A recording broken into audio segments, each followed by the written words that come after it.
Hey, Braden. Wow. Joan, there's several people up early.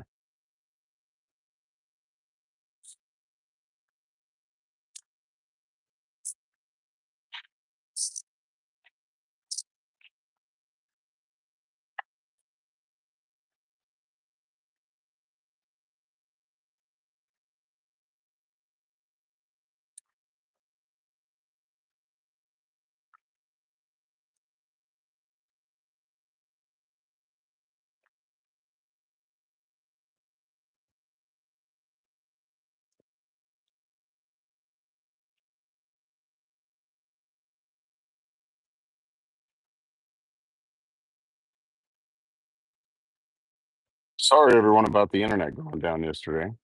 It appears that it was knocked down by a tree that got cut down the road. Sorry about that.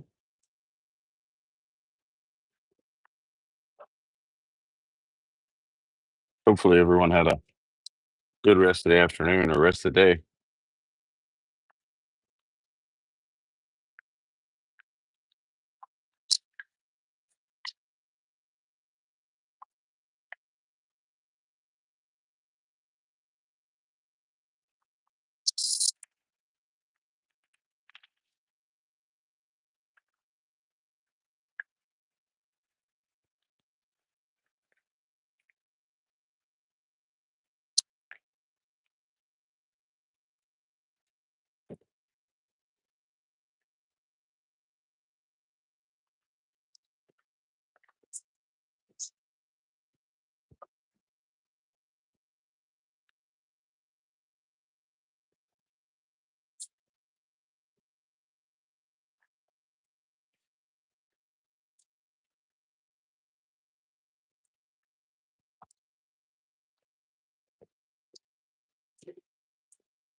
What's on tap for today?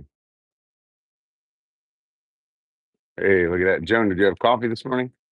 Momo, how are you? Well, first off, I thought we would turn a few diamond pins to get caught up, and then we would go from there. We have a few orders to turn, and then we can do some live pin sales. Hopefully, it's a good day and the internet cooperates. As far as I know, no one's cutting any other trees down today.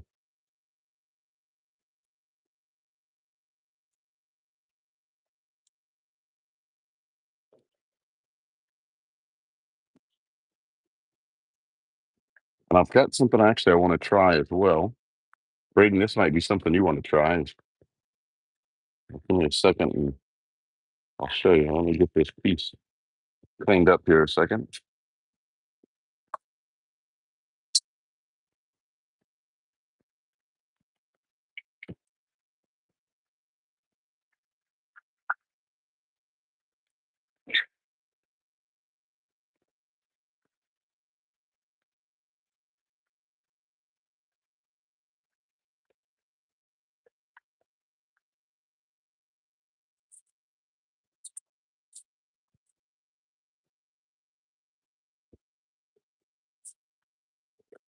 I would say we're going to make a diamond pin out of this,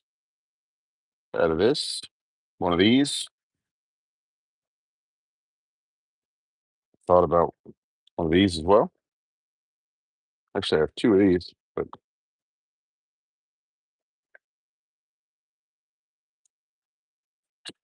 any thoughts, comments, concerns?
So this is a Zen pen body, and I picked this stuff up the last time I was at Woodcraft.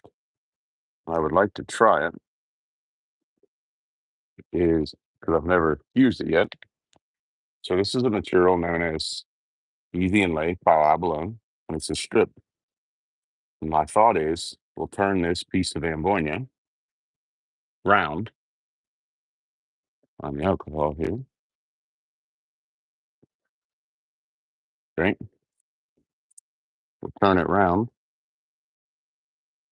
get a nice burly piece. And then once we get it round and we're getting close to our shape, we use our finishing tool or detailing tool. We'll make a small insert in it, or small like recess, and we'll put the abalone down in, and then we'll do our CA finish.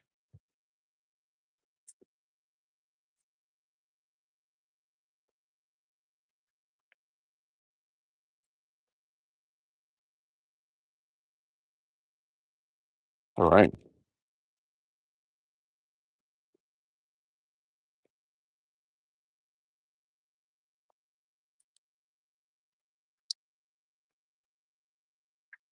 You guys like that idea?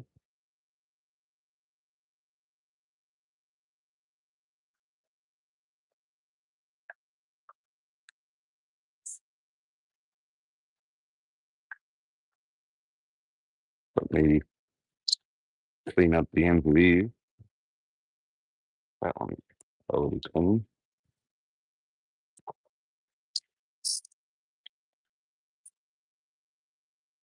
Braden, what time is it out there where you're at?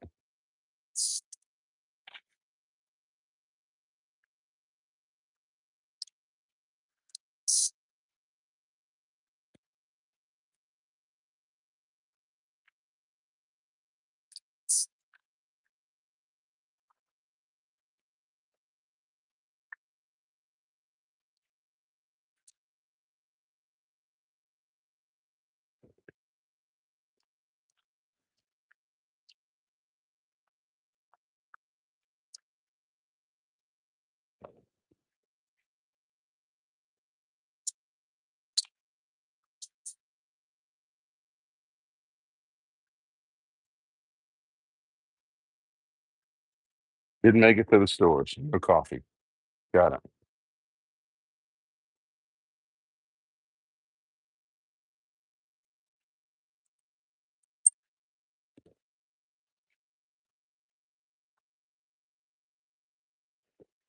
Okay. We need a 7/32 drill bit.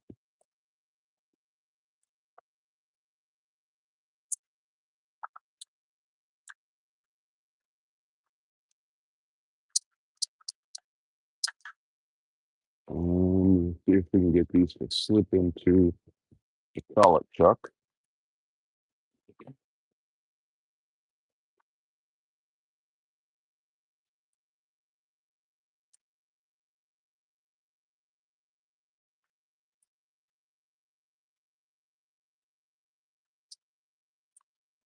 Ah, nice.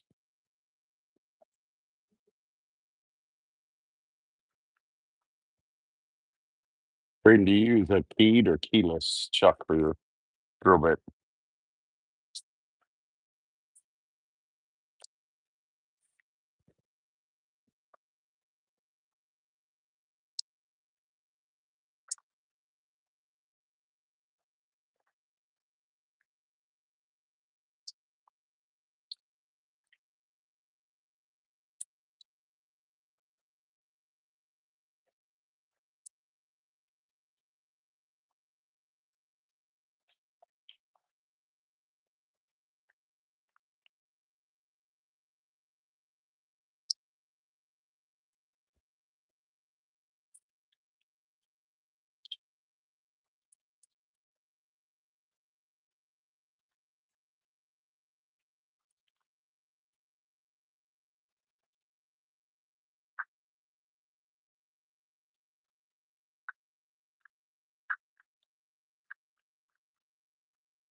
Maybe really tight to get in there. Just use a regular chuck.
Do you use a keyed or keyless chuck for your drill bits? Go ahead and show her which one your mom picked up for you. Well, for you guys, but I know you turn the most.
Okay, here's those prepped.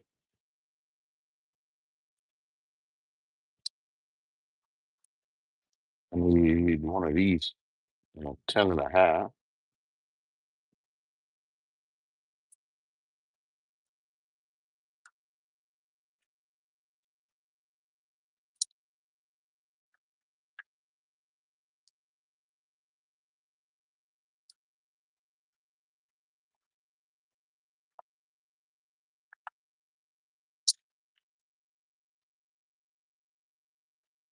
Okay, I couldn't remember which one. I think it's keyless.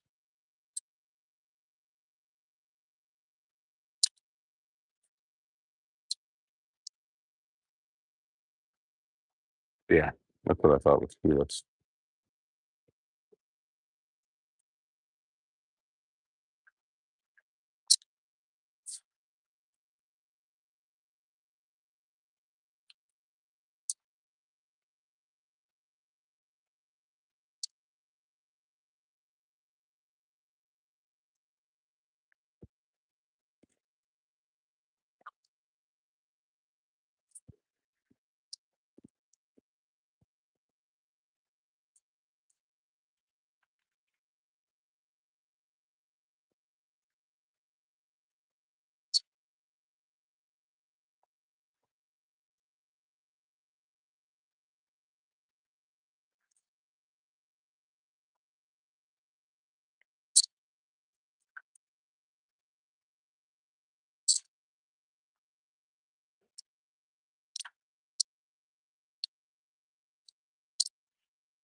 All right, let's get busy. We glue the tube in this. All right. Hey, Joe, let's take a vote. Which ones do we want to turn first?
We'll let that set and dry. In the meantime, we'll turn some dialing pins.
Okay, what do we come up with? Morning, Mama. Hey, Artemis is with us as well. We're gonna do the pink and white one. Silver. Okay, let's do pink and white first.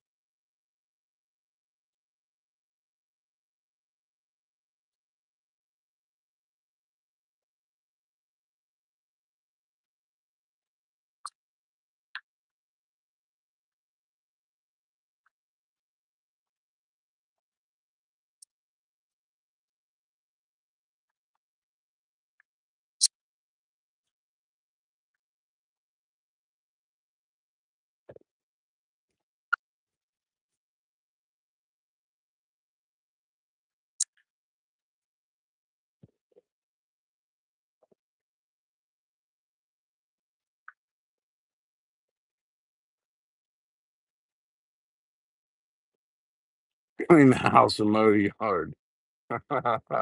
Wow. Right out of the gate, huh? First thing in the morning.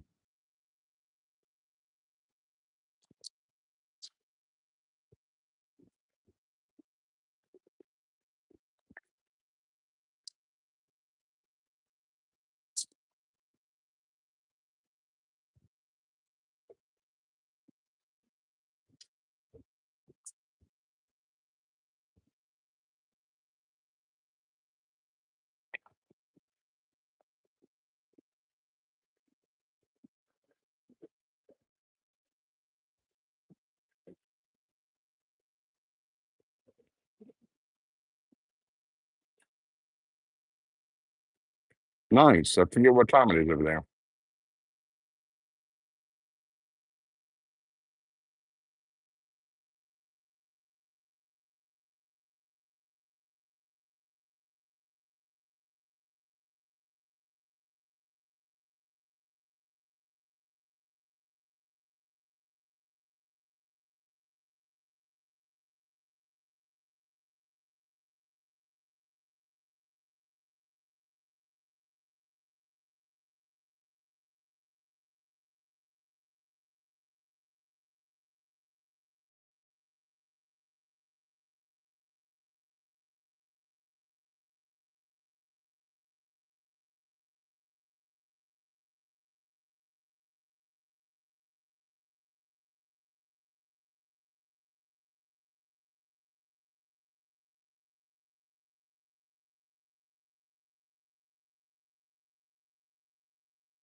He's about to be 5. Nice. Yeah, that's a fun age.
Hey, good morning, Pon. Wow, I didn't realize that, Braden. Thank you so much.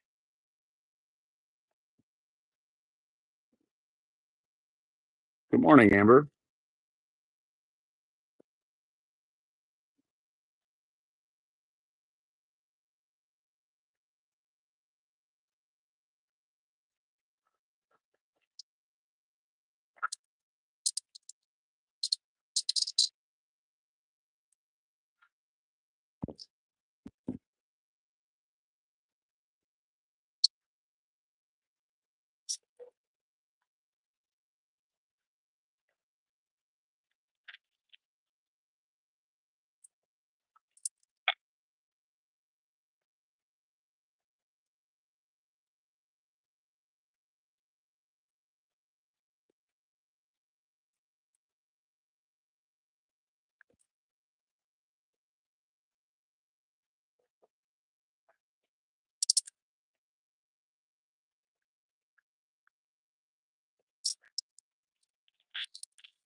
A little different shape for us, but wanted to throw something out there new today.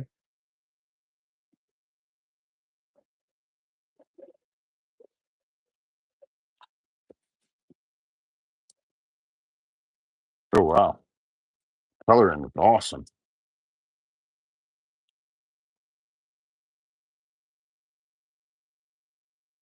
Yeah, thank you.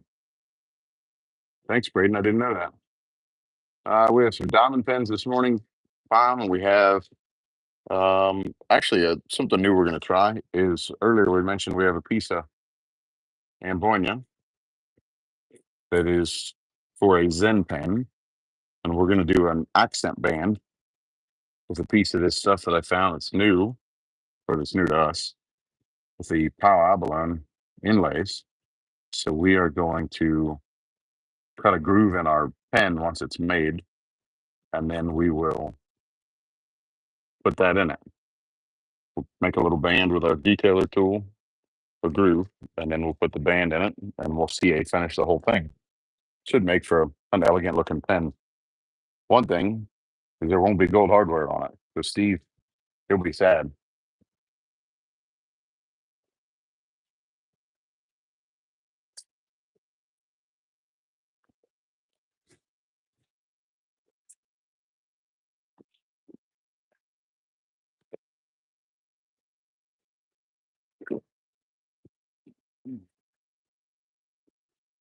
Poor Steve.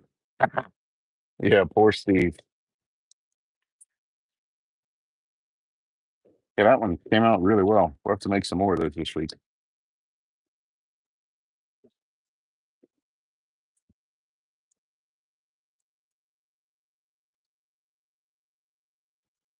There should be some blue in that too. Yeah, there's just a little bit of blue.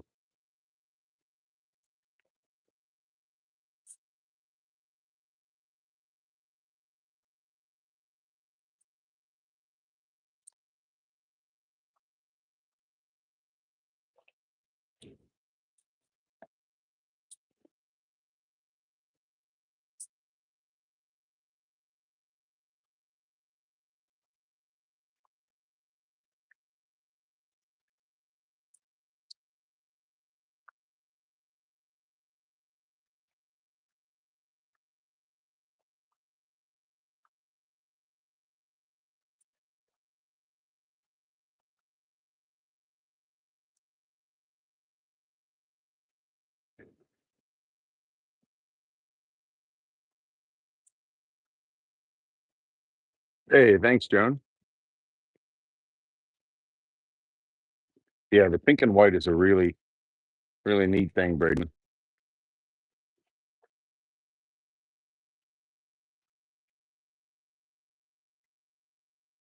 Boy, what are we going to call that, Tom? The Midas pen? I don't have one with gold glitter in it, but I do have a solid gold blank, I believe. Let me look over here. Yeah, it doesn't have gold glitter in it, but it's solid gold. It's solid gold all the way around.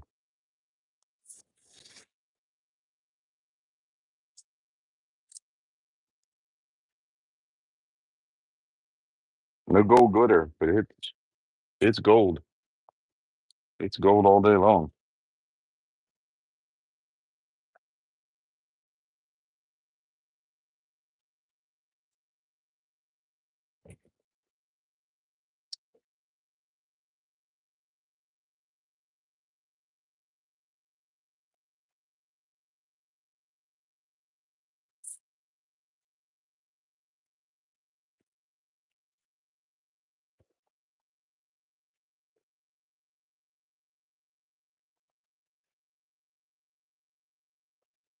You're gonna tell Steve that. Look at this. Braden's catching on already. That's funny, Braden. That's really funny.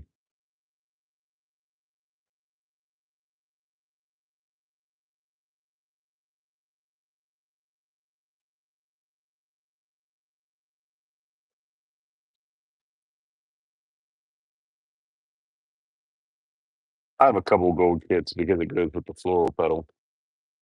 Gold looks really good with it.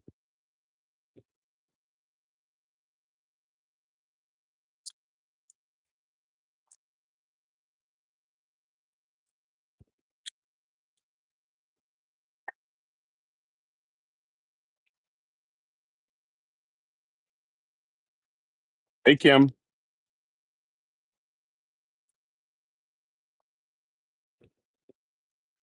We'll see when he gets on here in a little bit. Time we can get him wound up.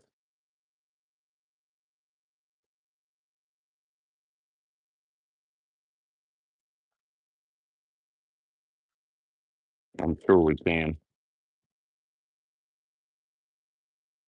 We'll tell him it's for Stephanie. That'll wind him up.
All right. See ya.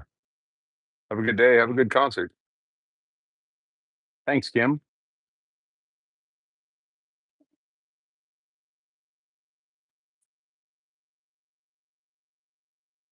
Where she's at, I think is certainly in the morning. I think it's nighttime there.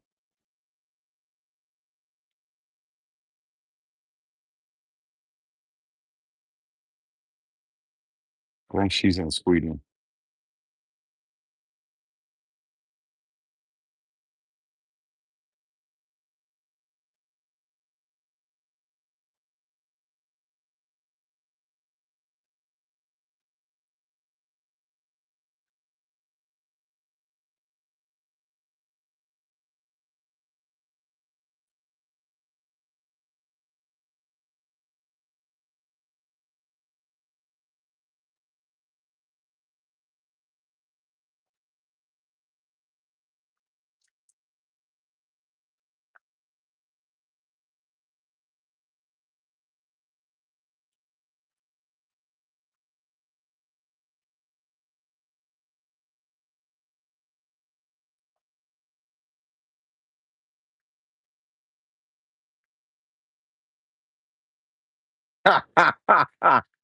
Palm is on it this morning. You must have had plenty of coffee today already.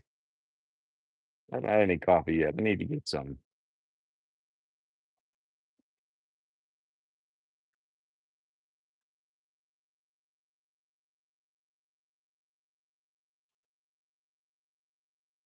Palm is on it. He's got Steve's number today.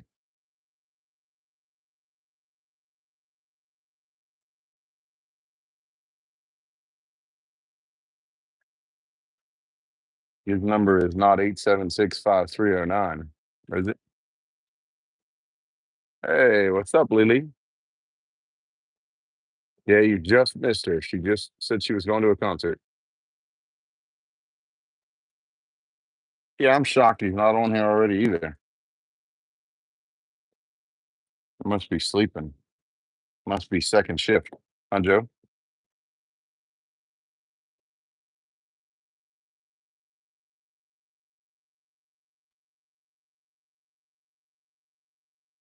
Time I saw Tony Clement's post where you guys traded pens. Looks like that was on Mount Washington, one of the overlooks.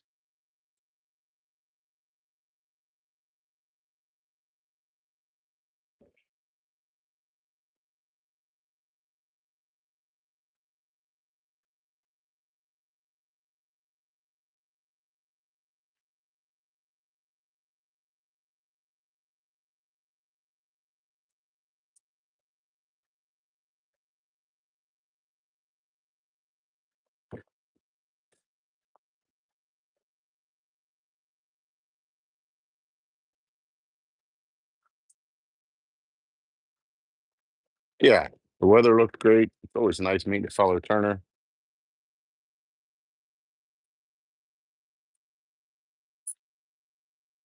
That's like, what am I thinking of?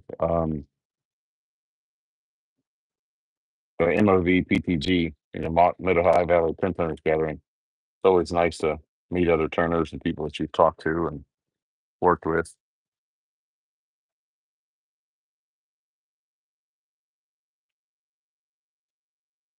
Yeah, I've been to the Overlook a bunch of times.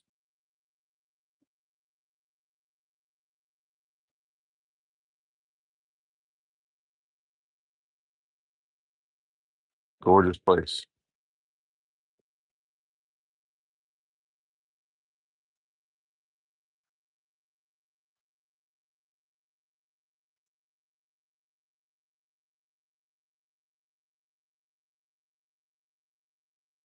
Carney seems like a real nice guy too.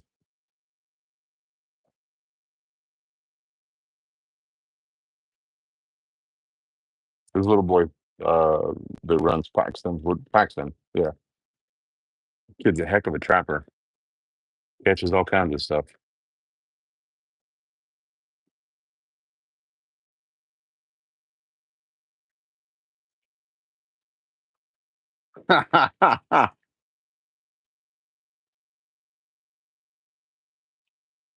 Before she turns the internet back on.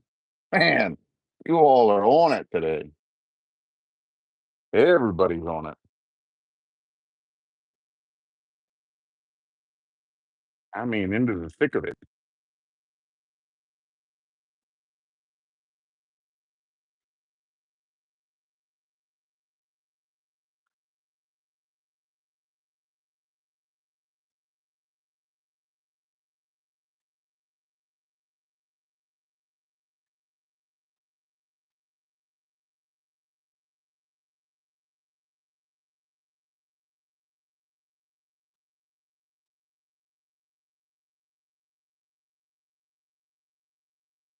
Oh, great place for lunch. You guys go to the original one down on the strip?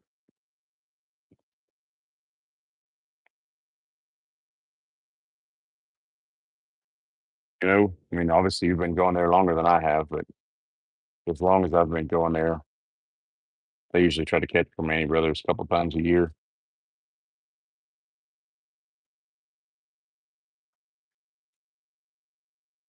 Had a Philly cheesesteak from a place out next to IKEA the other day. It was, I forget the name of it. It was something sandwich bar, like Steve's Sandwich Bar, and they specialize in Phillies and buffalo chicken, and, all kinds of different hoagies. Man, it was really good.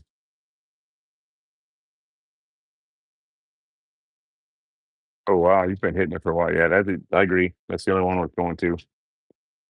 The last time we were there, it's amazing to see it change. For years, probably as long as I can remember as a kid, they never changed anything. And then the last time we were there, it looks like they've updated since COVID or during COVID.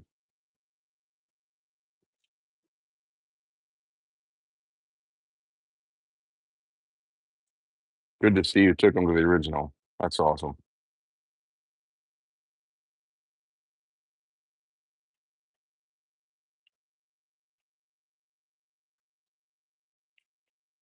People still have a hard time grasping that the reason the sandwich was made that way is so that everything could be rolled up with fries and everything, so the truckers could get in and out of the strip.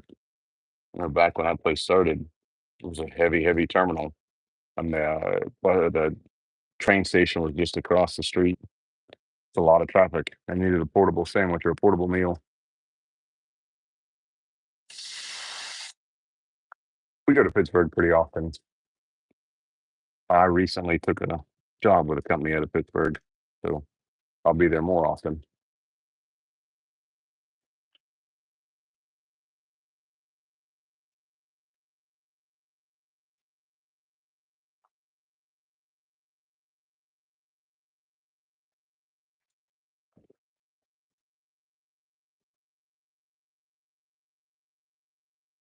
This one should be a beautiful pen.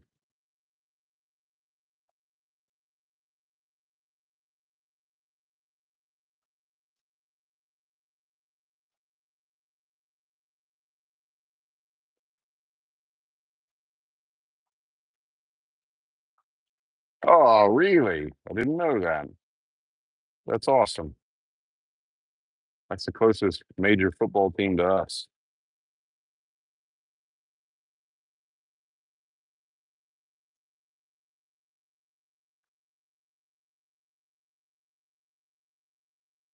Holy cow. That one turned out all right. We're gonna have to do this again.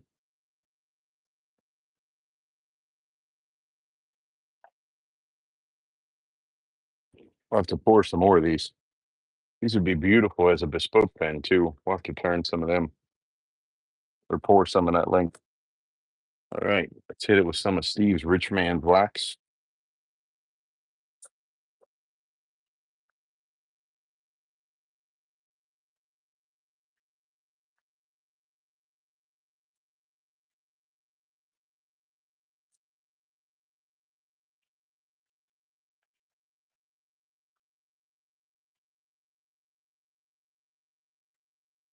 Oh,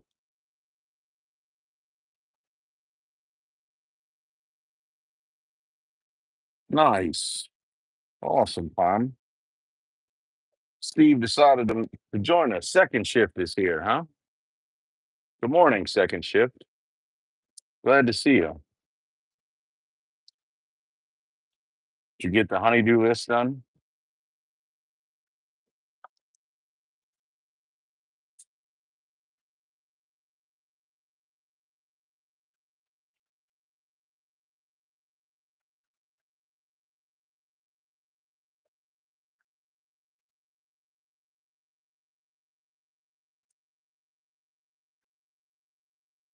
That one turned out all right.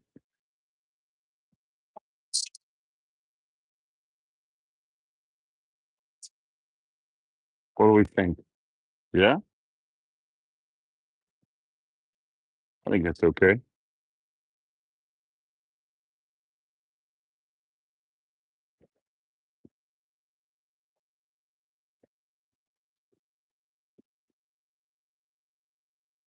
You're getting hit early.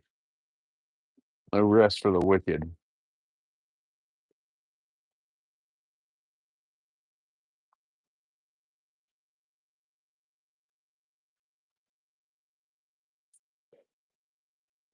Goodness. Mm,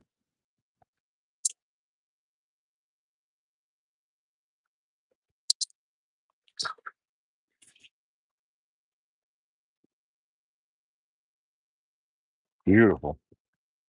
Finished out beautiful too. Okay, what's next?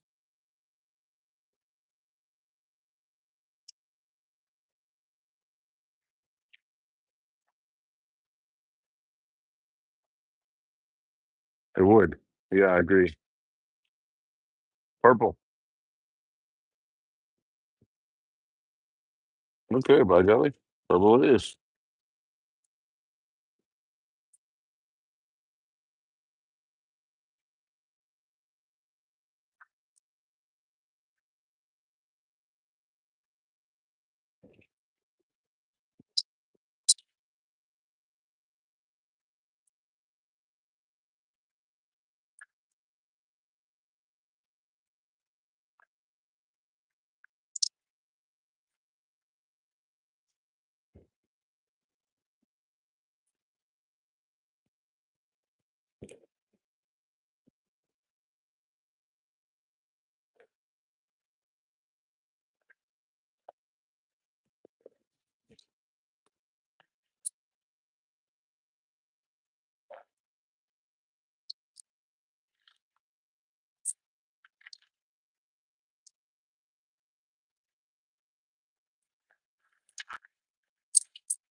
I'm gonna adjust this piece of carbide, see if that doesn't work.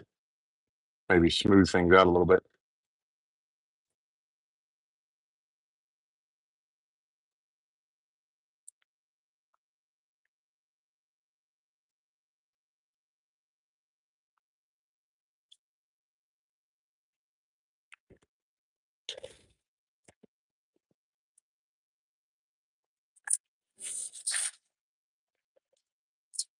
That's better.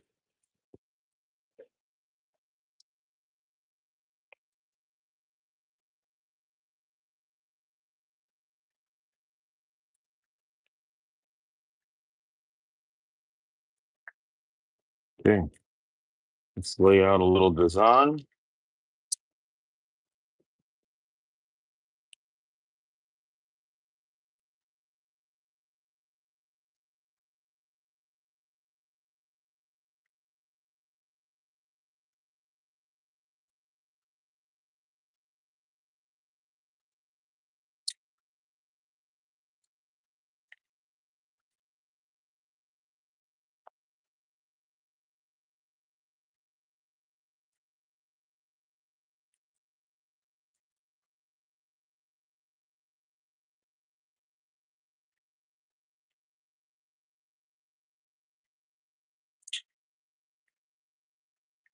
Here we go.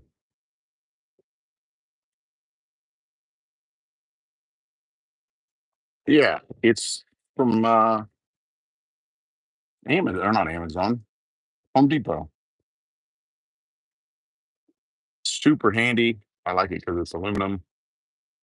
I have some 3D printed guides that I hang on the wall over in a bigger lathe that holds several different size squares. And man, it's super handy. The little one's perfect for this.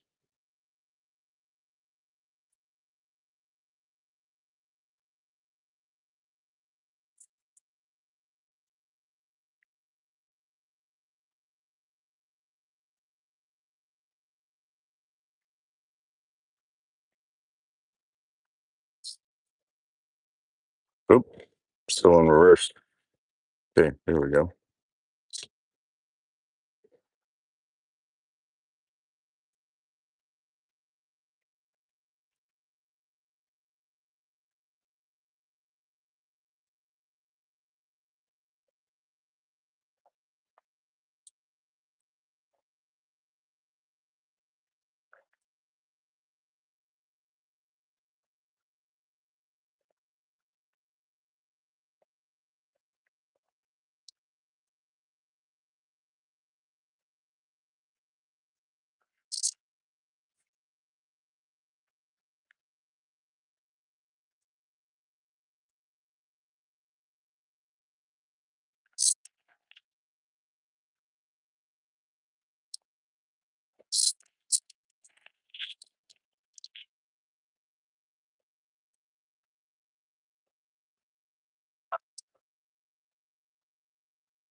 Chainsaw story. Do you have a chainsaw story, Pam?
little whimsical this morning, huh?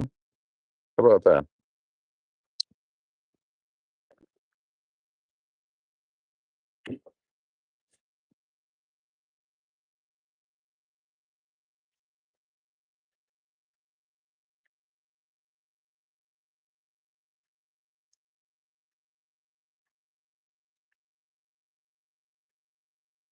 Oh, you hear I can't use a chainsaw. Oh, sorry, I missed Steve's comment there. Being a little facetious this morning, huh?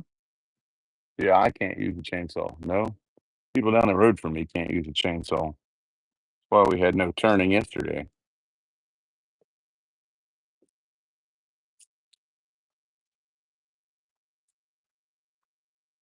Right, I can't use a chainsaw. Sure.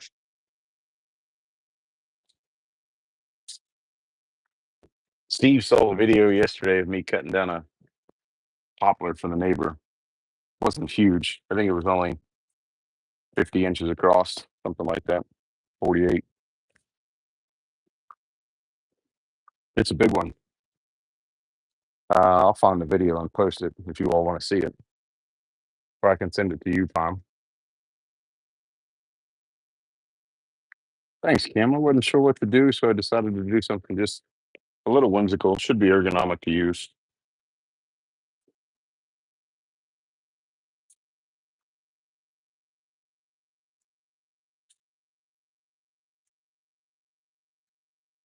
Okay, let's get it polished up.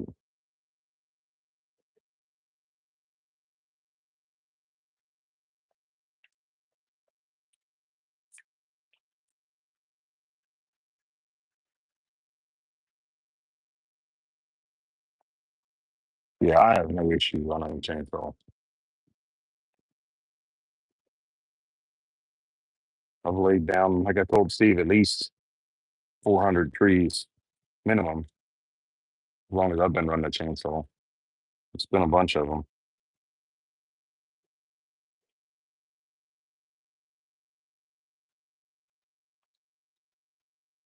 How I come up with all the different shapes. It's literally whatever the resin speaks to me or whatever I think, or there's no rhyme or reason for it. It's just something that stands out to me.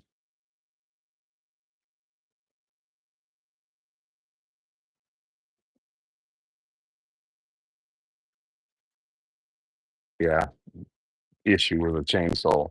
Steve's got issue with a chainsaw.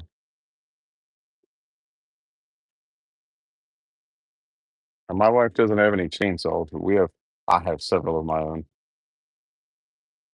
My favorite is the Husqvarna 372 XP. Loads of power, a couple of different length bars for it. It is a good time.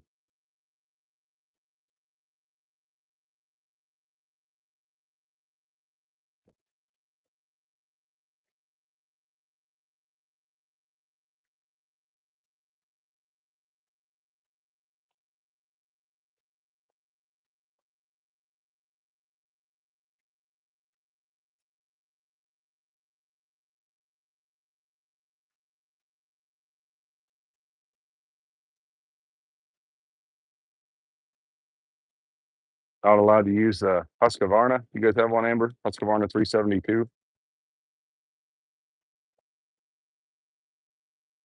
It is not a joke. It is not a toy.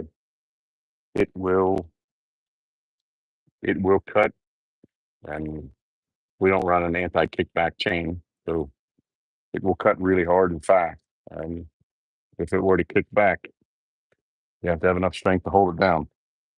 Most folks don't.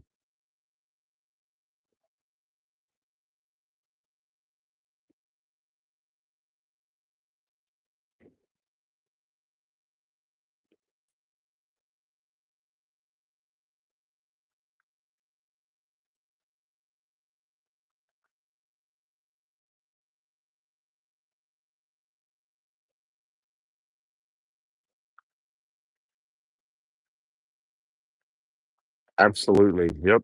If you're going on Jeep rides, it's worth taking a small chainsaw. I bought a old Echo chainsaw 20 years ago, 15 years, 15, 20 years ago. that off of eBay for $22 shipped to the door. The guy said it wouldn't run. It was a piece of junk. When I got it, I cleaned the carb. The exhaust muffler was carbon clear shut. I knocked the screen out of it, put a couple extra holes in it, so now it's a little noisy, but man, it's a cutting machine.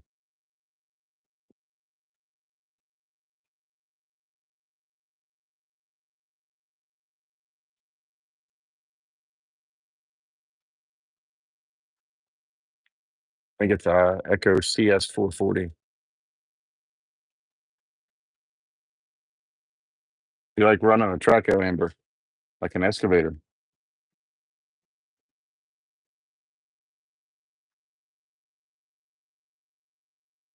Yeah, yeah. Kickback from a big chainsaw is no joke. A friend of mine's got a Husqvarna 3125, and if you can stand to carry it, it'll cut all the wood you want, but it's heavy. I've always liked the John Surred stuff. I don't have any right now, but I've had some in the past. It's been good stuff.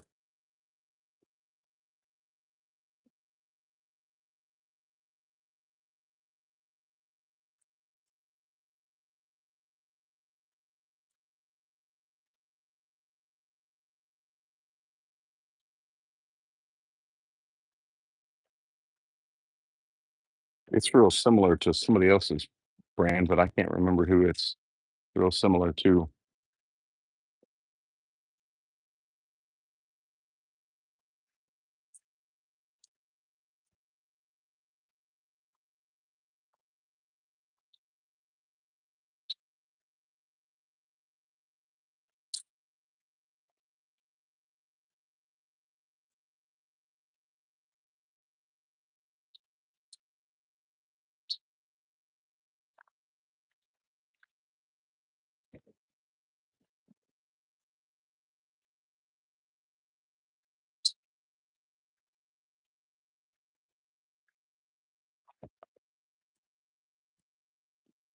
Sorry, I was checking some wood to make sure it was dry. It was in the oven. No bling today, buddy. I should, but no bling today. But we do have an accent band to put on some Ambonia.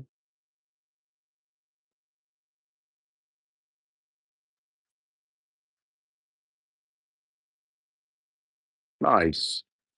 What's your favorite skid steer, Amber?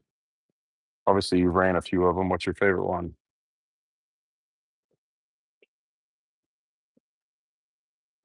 Anybody else want to chime in with their favorite if they've ever ran one?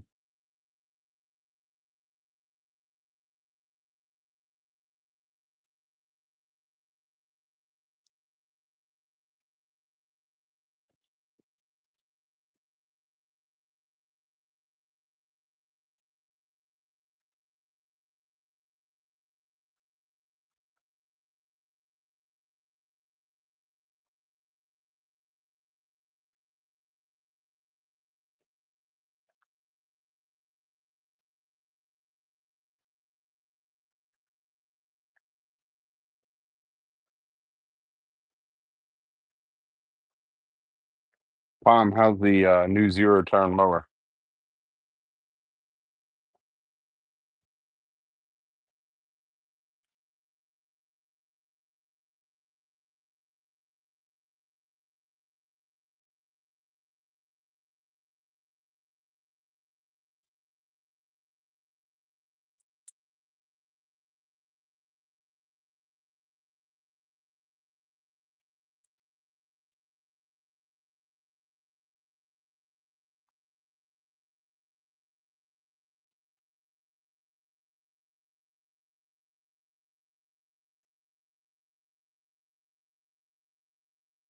Hey, look at that. We can be friends, Amber. That is absolutely my favorite as well.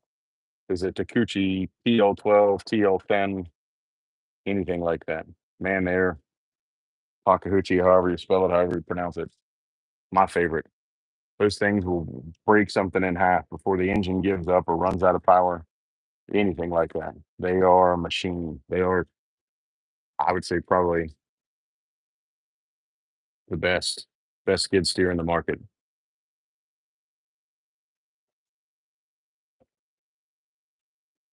You could always Google it and spell it out there so Steve can catch on. But they don't come with any gold hardware, Steve.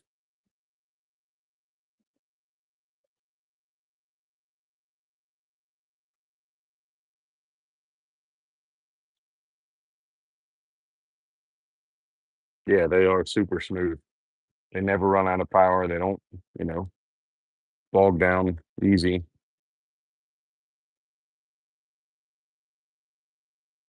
You will flip one forwards before it gives up with power. No.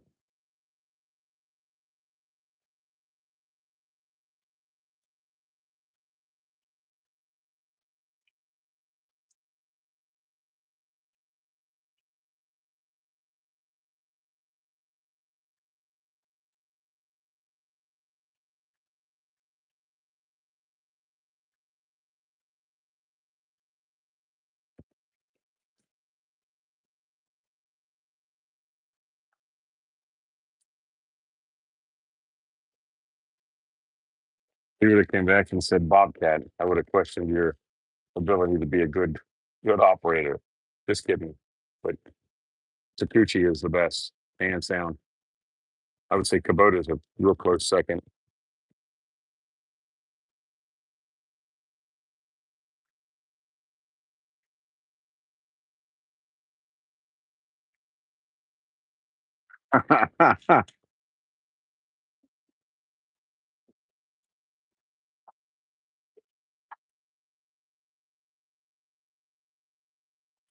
Once you get the hang of it, it's fun.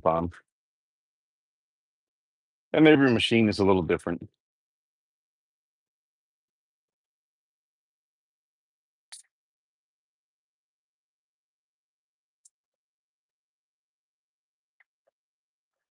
Wax this puppy up.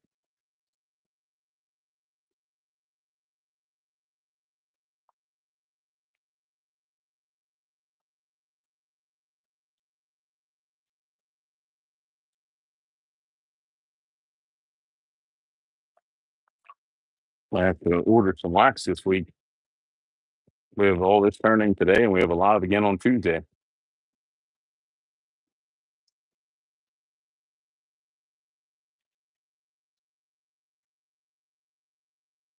Let's let that blush up. Ah, morning. Afternoon shift is here to give us the direction of the day. Yeah, Amber has it there. The coochie. Braden on him. Steve, it's your time. Attaboy, Braden.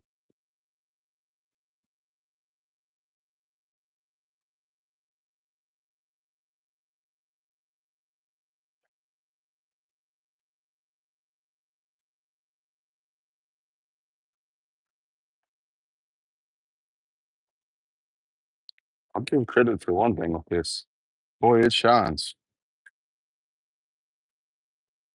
It's sparkly. What Steve likes. Sparkly. He always said, make me something sparkly.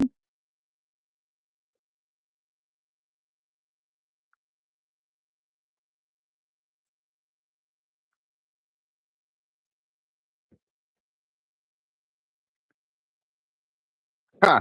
A line of credit for the wax. Yeah, I had to. Thanks, Joan. Thanks, Amber. Steve. Thanks, Momo. And Roslyn as well. This goes sparkling.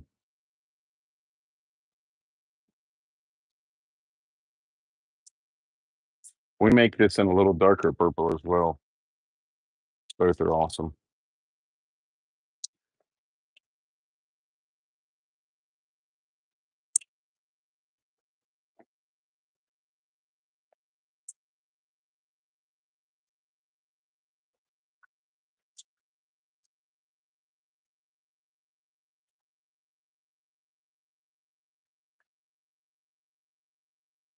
It definitely sparkles.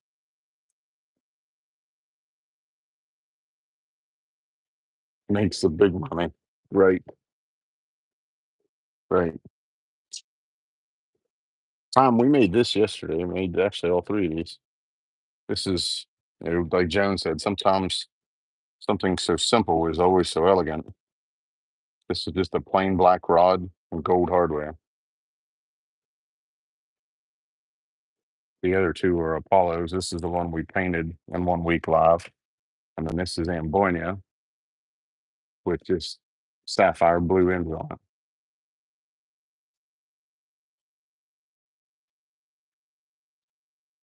And Steve's gold.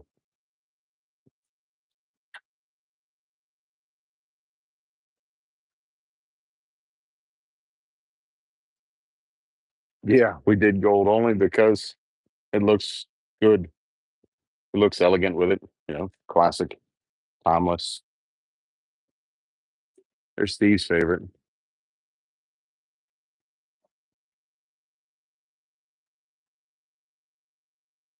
Should make him a Midas pen. Gold blank, gold glitter, gold hardware.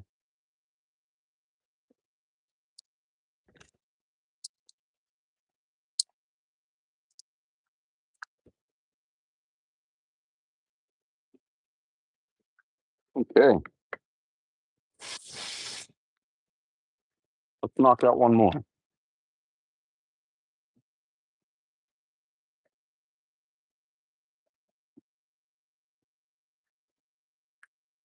Anybody have a choice?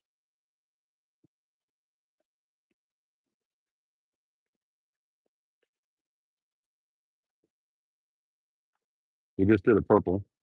So how about either multicolor or the gray one? Gray? Okay. Sorry, Kim, I didn't see your comment there. The left one. Oh, looks like.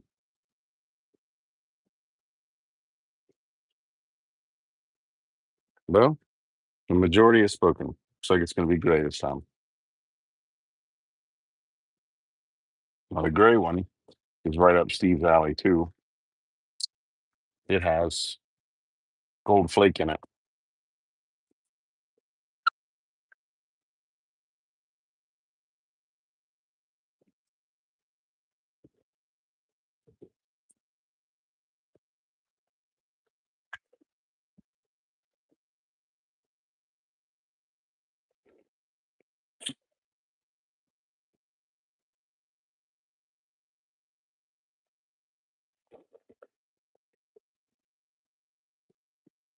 Several people have purchased these. Has anybody made anything with it yet? I'm real curious to see what it looks like inside.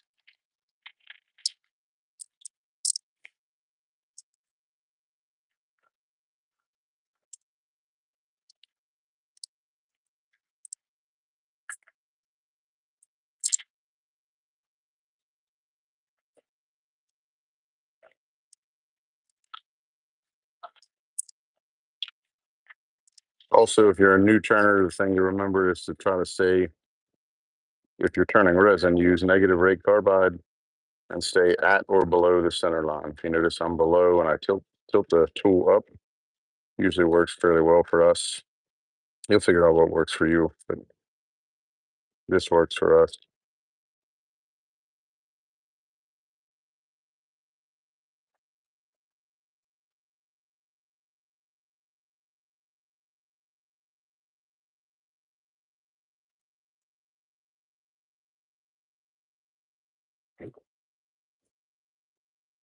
Yeah, Darren is a SWAT.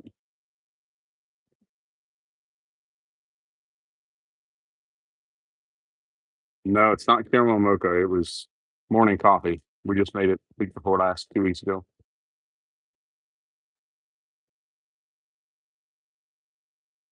Joan, I have the same confusion. Nice comment, Pom. We can do it next.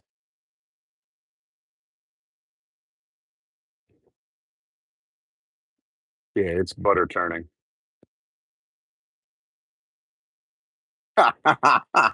Steve, she is in your crap today already.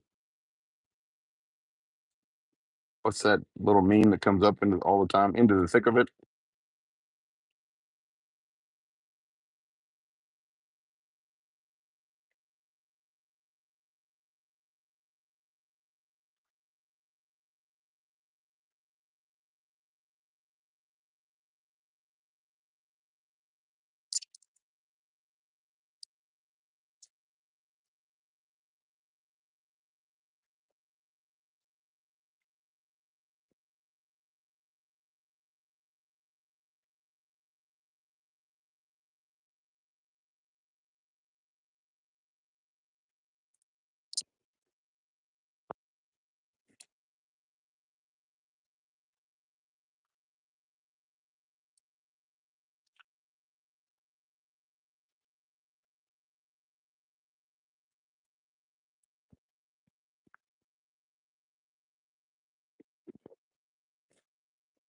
SWAT is a good time.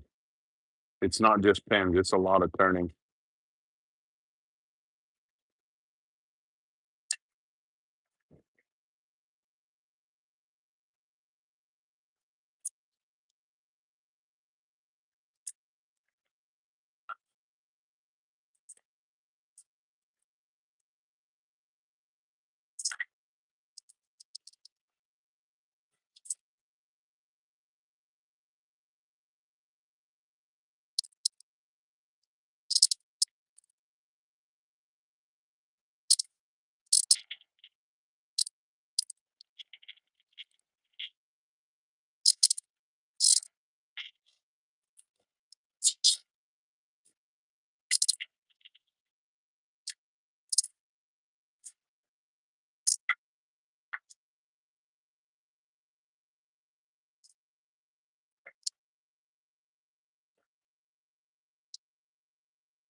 Oh yeah, that's gonna polish up nice,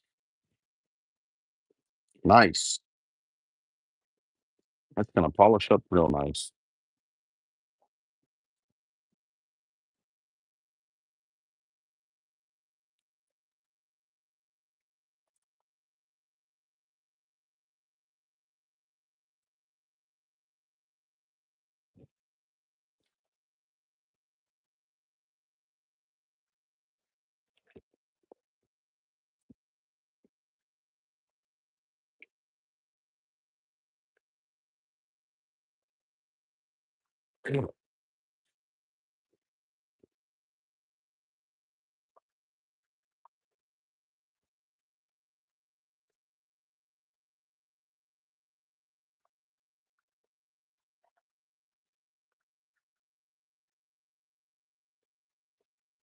Yes, correct, Brady.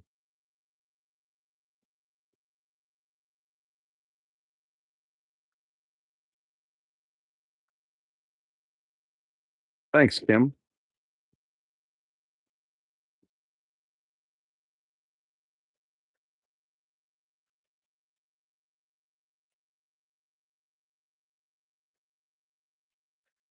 See you later, Pom.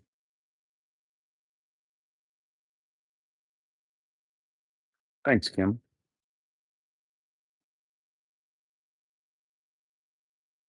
Not for sale to Stephanie. Wow. You don't know. Maybe Stephanie wins it this week, and then you'll be out.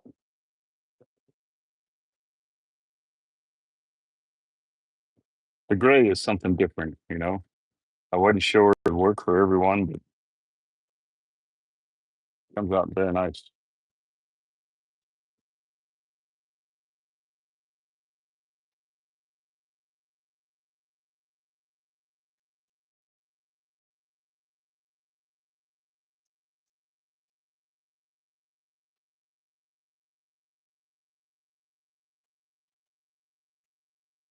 Yes, actually, it is. Mhm. Just so we hide the hardware inside, Jen and I will paint the inside of the tube black. But actually, if we have time today, I can turn it if you want to watch. That way he can see the video of it. Kick rocks, Stephen. The fact she uses kick rocks as a statement is awesome. That's one of my favorite things. Kick rocks, pound sand, pound salt.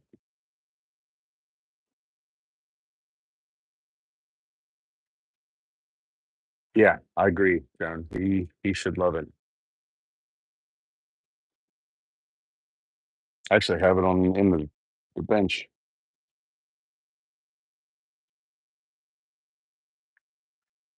Should be nice. Should be very nice.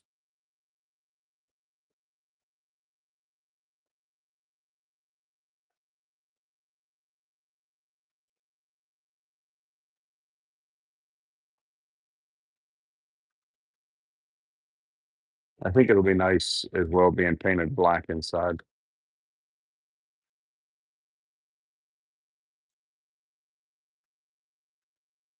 The little transparent windows, if we don't paint it, you'll see the brass hardware inside, which is sometimes okay. Most of the times it's discouraged, but we'll dye it black inside. Maybe we'll drill it next so I can get it dyed. But that's time to dry. Dust boot. Boy, I tell you what, it is rough in here this morning. Steve shows up late and caused all the chaos.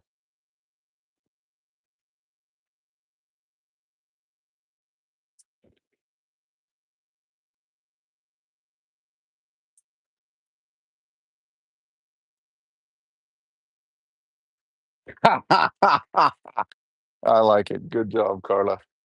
Good job.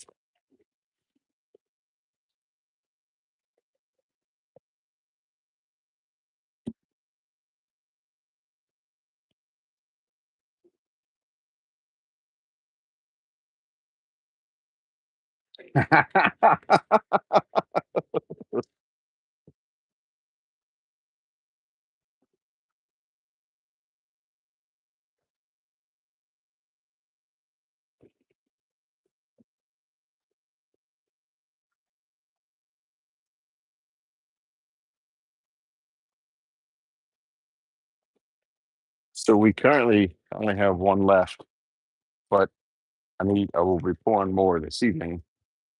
Who in the group likes the galactic taffy?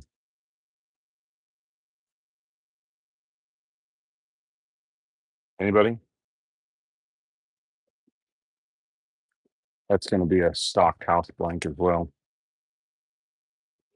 And I've seen some of the pins roll in with this month's competition blank. That will probably become a house pour as well. It's beautiful.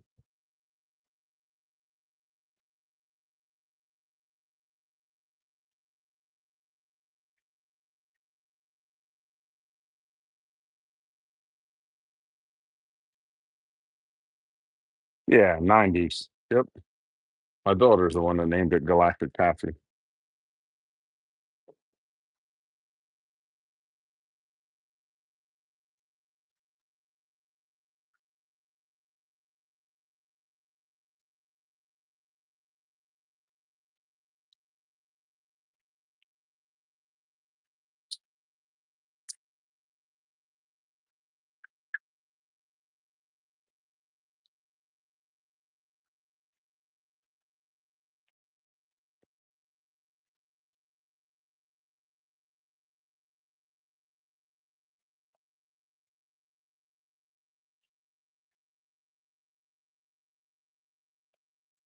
Yeah, yeah. We've made some in the short ones for DPs.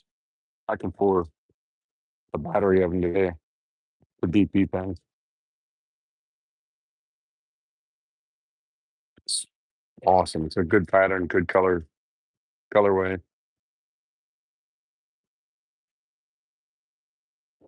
believe Darren posted a click pin made in the Galactic Taffy.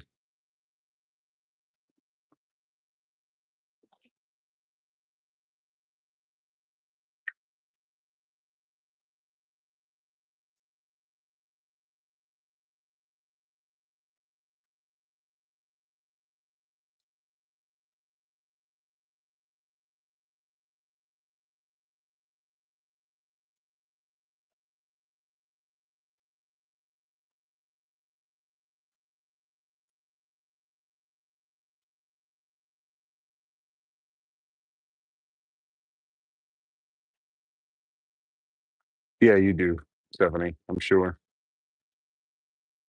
I'm glad you're able to keep him in line, Stephanie. You need me to pour a blank like 4 inches in diameter and turn a club. Go with that.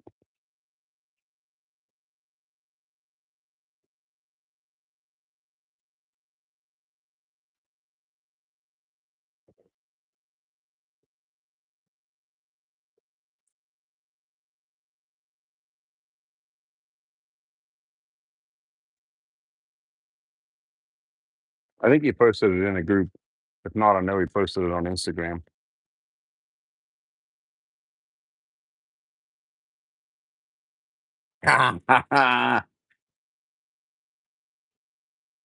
Steve, you're gonna hear the phrase from her.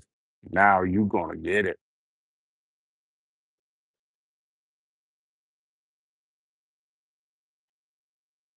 Just wait.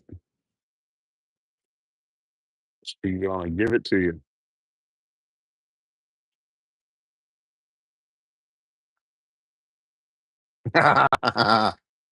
Lots of bright, happy colors, maybe some glitter.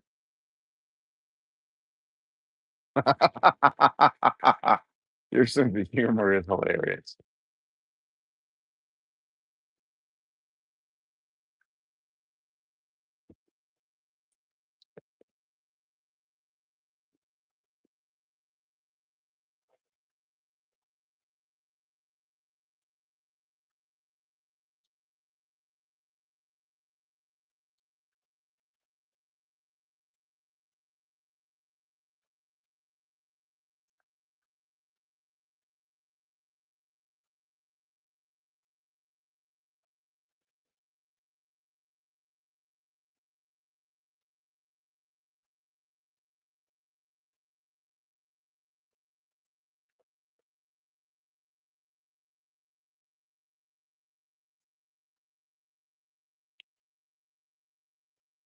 Mini bats, huh? Oh no.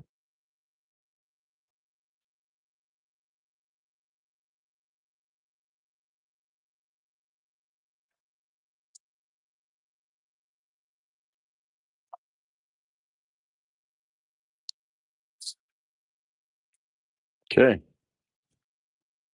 Nope. That's all right. We don't need it for wax.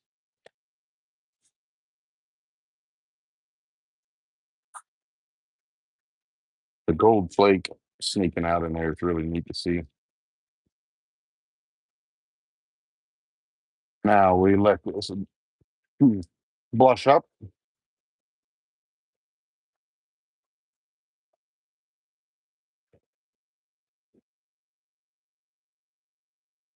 Yeah. Now we let it blush up.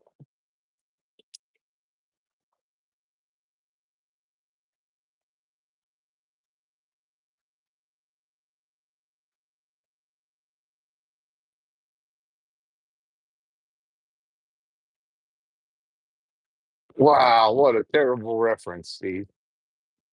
Terrible reference.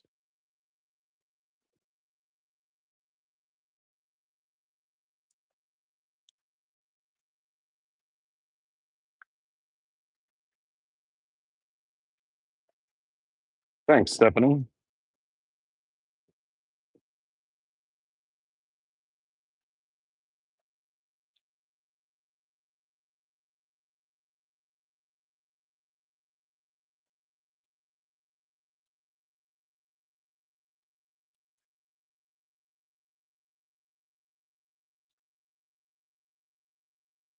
Nice.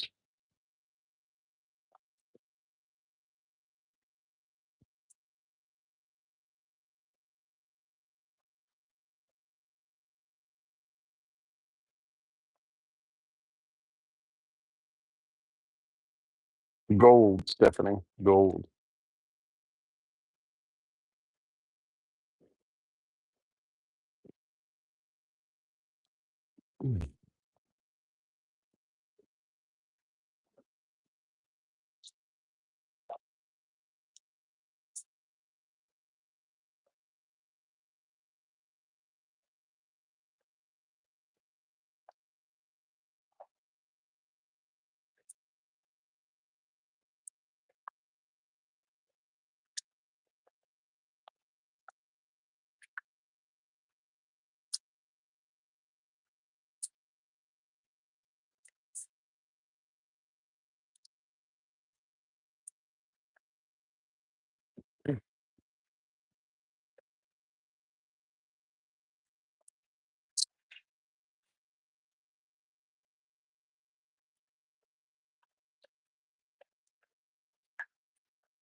John, if you don't mind, we'll go ahead and drill that so we can get it dyed. That's something I can use as a demo too.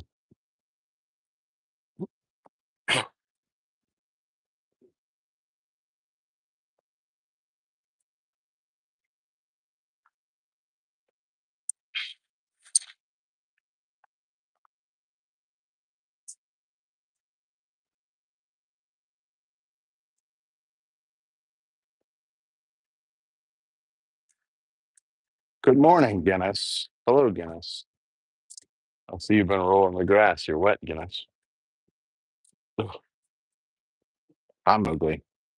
I'm ugly. The dogs decided to come visit. Yeah,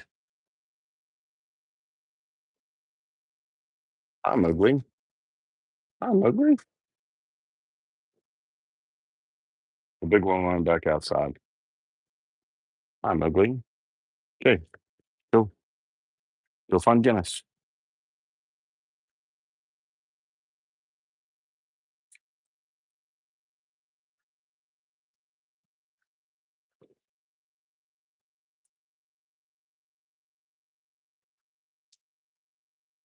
I'm looking for the drill chuck. I didn't put it back in the drawer.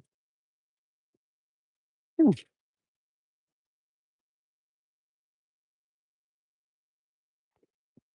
I'm ugly. Oh, there it is. I found it.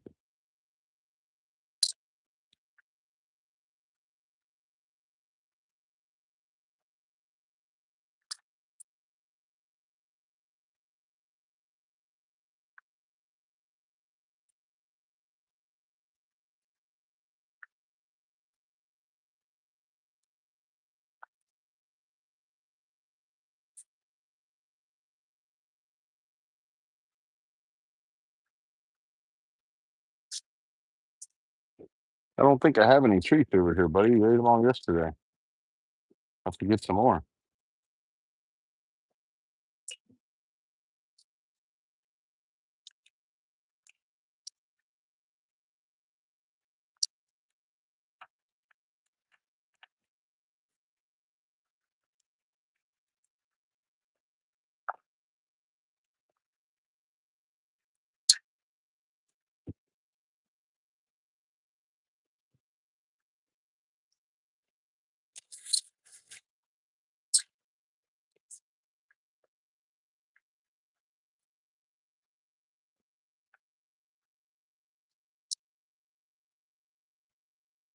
He's gonna hang out. Okay.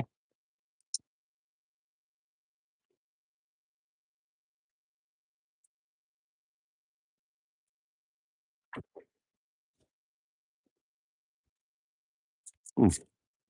Drill check got some water on it there. Have to clean that up. Yeah.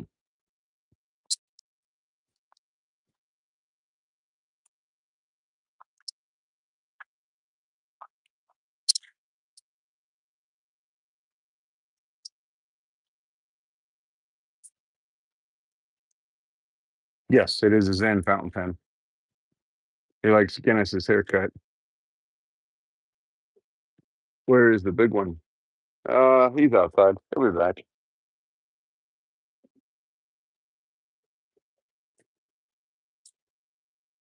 He already came in and sniffed the treat container. So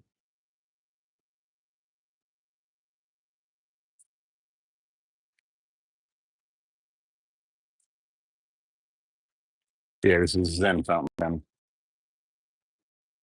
Goodbye, Muggy.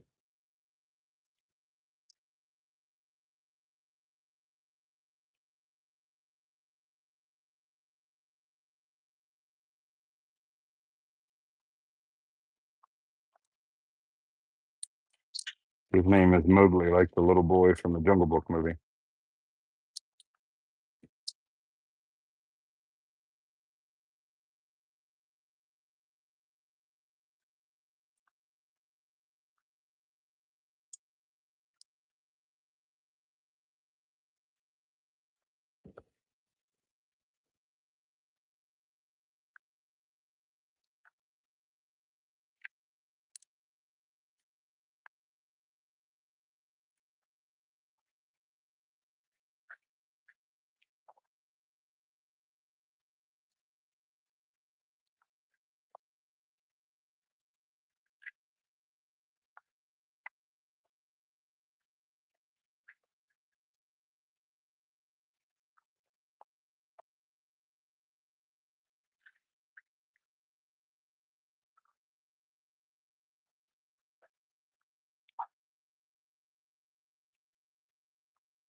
Okay.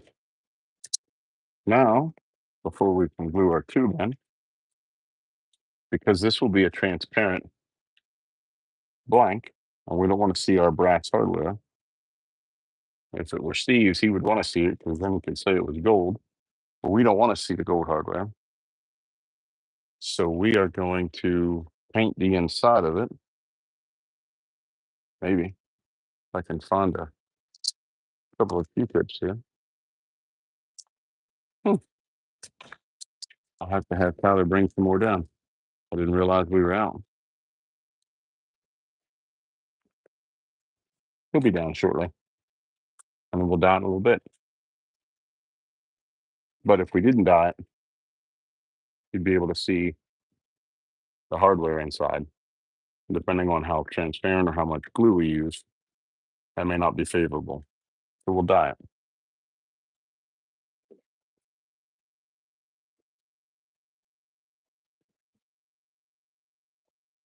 In the meantime, why don't we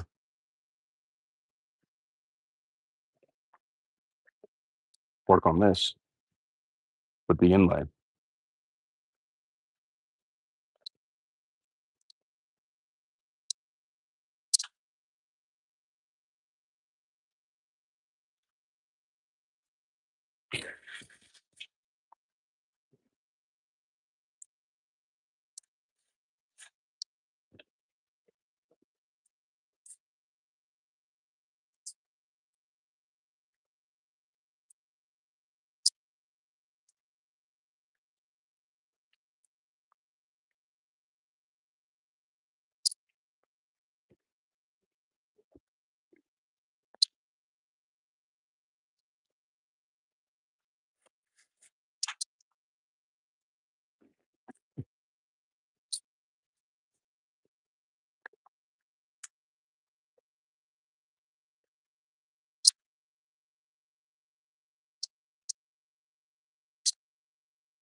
It's preference. I started using the dye just as an experiment to see.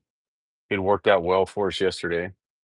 I like it because it doesn't seem to build up as thick as some other things that I've used.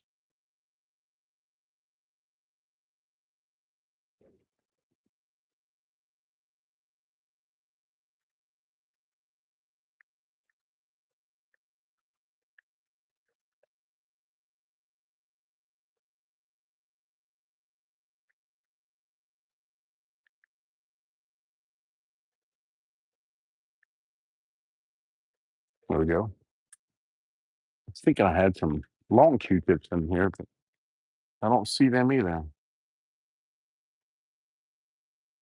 So we must not. We'll just have to wait on Tyler. He'll be up in a little bit.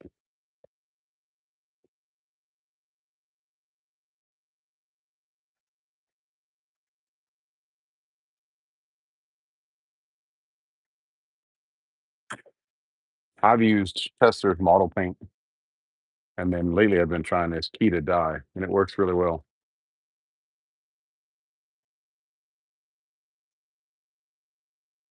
I do as well, Joan. It should be pretty wild with a piece of abalone in it.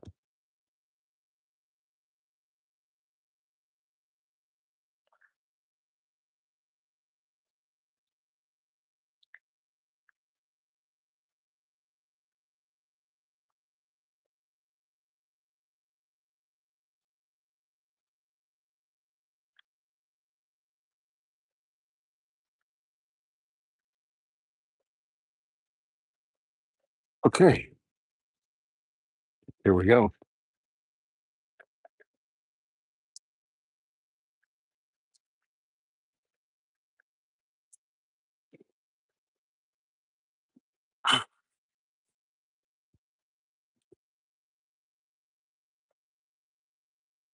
And because it is square, we need to round it.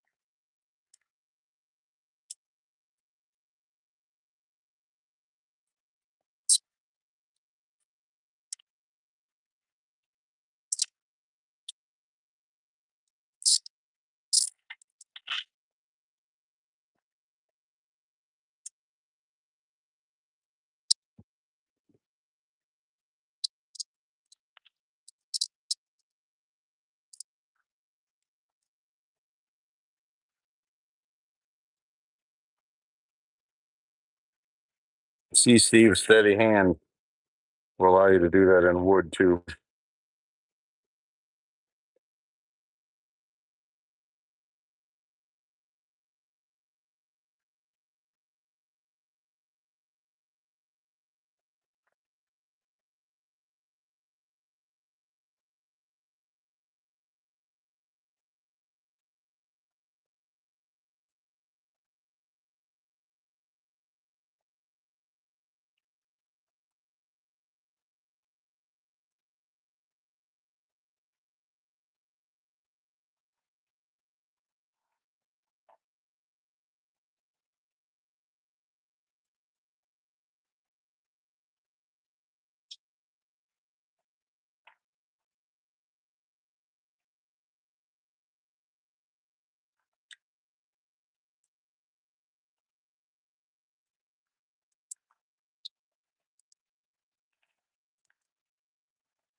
I had a piece of 320 sandpaper yesterday.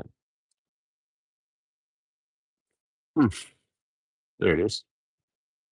Yeah, there it went. We'll get another one.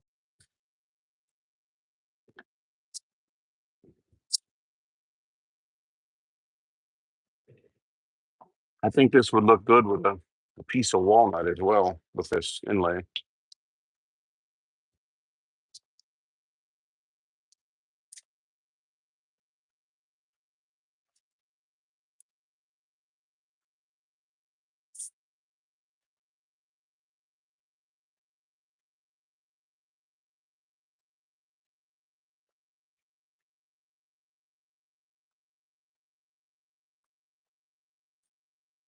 We want to have this as smooth as possible because once we put the abalone in, we won't be able to sand it. So we're gonna get it close to shape with the 320.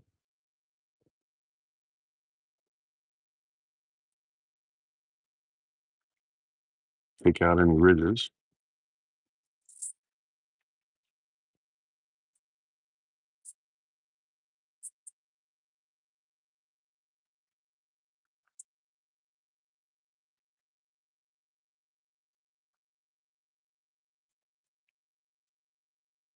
Okay, looks pretty good.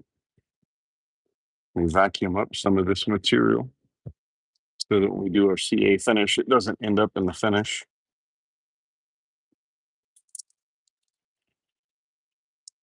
Start something.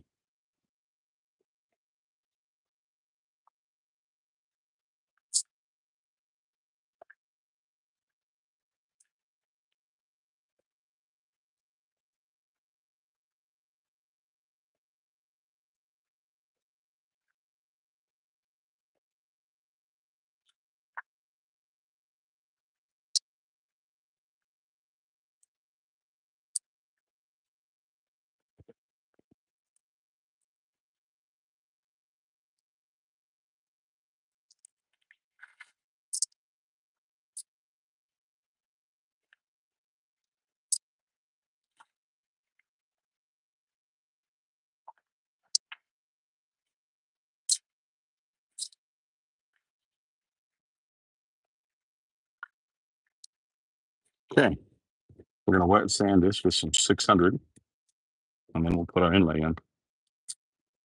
Well, 600 or green zona paper, I should say.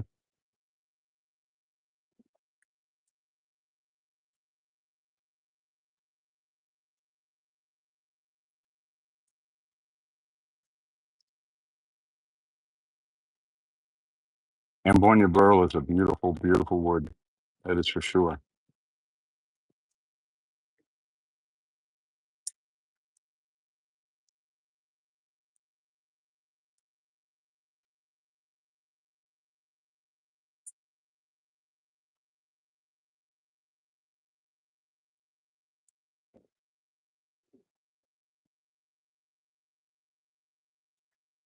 Beautiful little piece of burl today, too. Sound like Bob Ross there. Oh, just a happy little accident.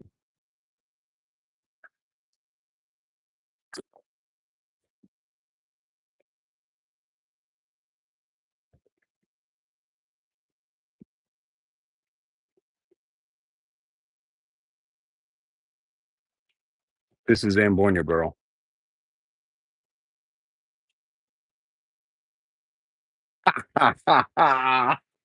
Stephanie got him. Looks like a good spot for it. All right, this is literally my first time trying this, so bear with us. We'll see what happens. It may not work. We may blow it up. Who knows? We have, they're about the same. One's just a little darker. I would say we go with the lighter one for this.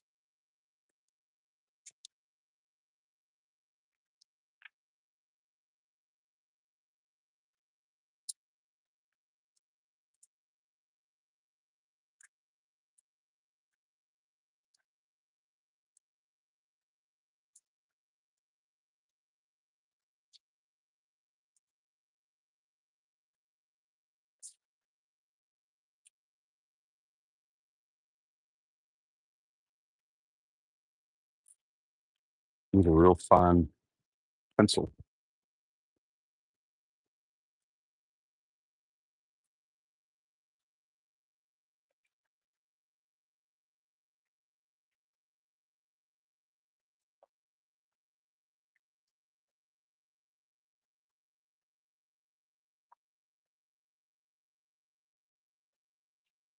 Okay.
Woodcraft is where this came from.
Not quite, almost.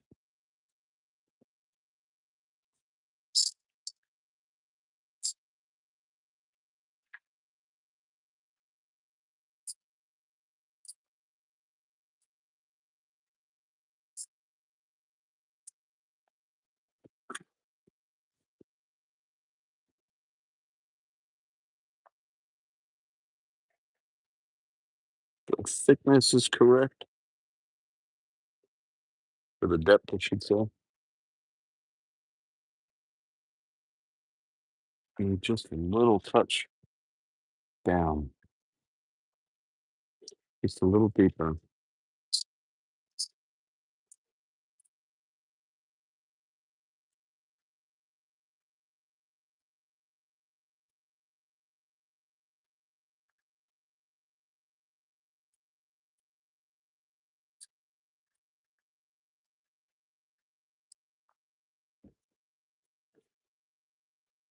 Steve, I wonder if it's the same width as the parting tool.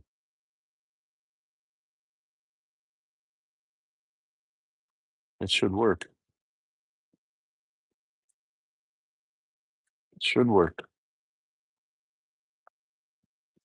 We'll find something to cut this with and see what it would take to cut it with. I don't know.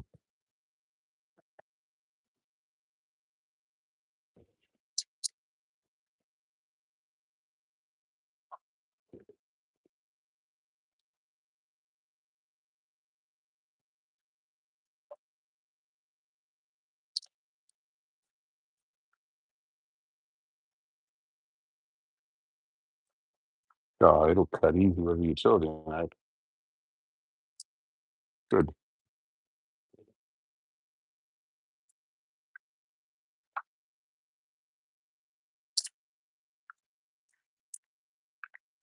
Okay.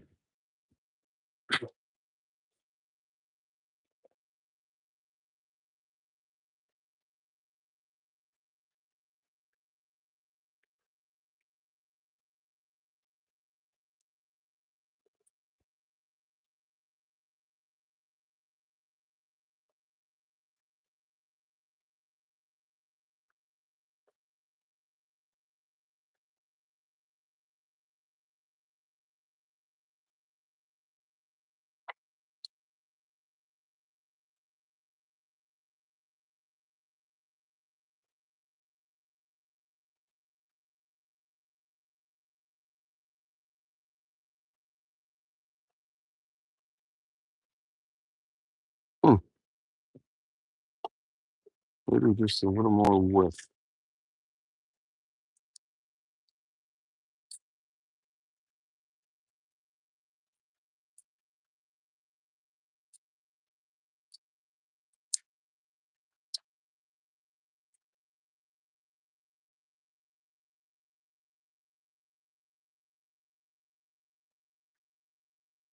This is really thin. It's actual abalone shell.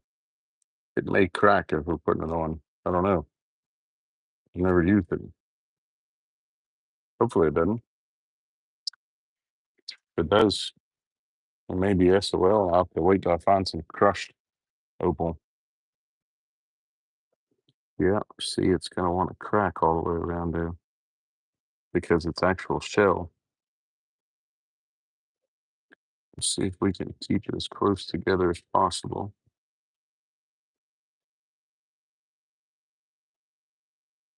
Probably not made for a tight radius like this. Nope. Hmm. Gonna have to come up with something different.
Nope, not gonna work.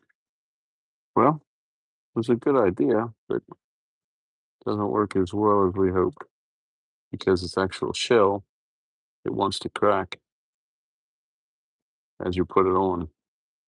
So I'll have to wait till I get some synthetic opal or crushed opal. Yeah, because that looks like crap with it cracking all the way around. See, not exactly a desired idea. Yeah, it happens. I mean, you could CA it and it would still be a sealed piece, but I don't like the look of the cracked shell. Now I could always save the blank and put it in the vertical mill and mill this section out and put a long strip in it.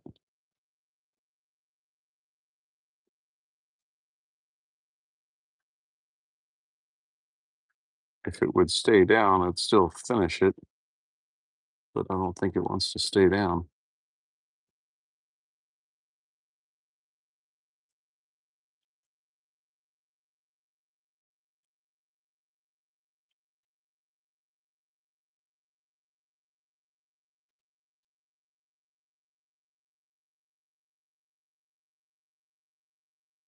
Nope, it is not for pens. And now we know it's not for pens using it like that. If you milled it out here lengthwise, it would probably be okay.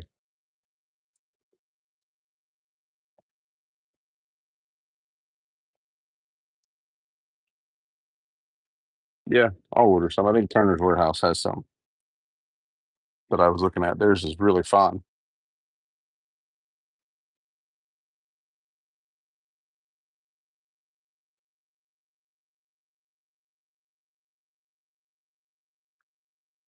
I mean, most of the time when you see the blanks that are made with power abalone, they're strips that are laid up beside each other. So I kind of expected it.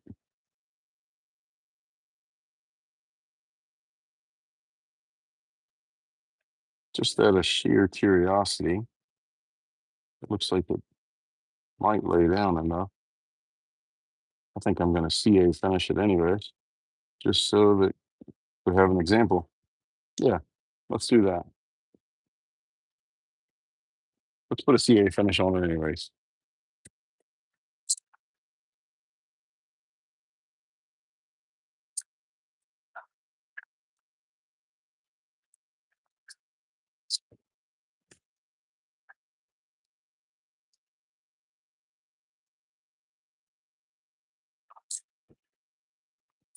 This is why I like to do ideas live. You all get to see the same thing and it's easier to explain because you got to see it in person, right? We're going to CA finish it anyways. Just as an example, it is a great teaching piece.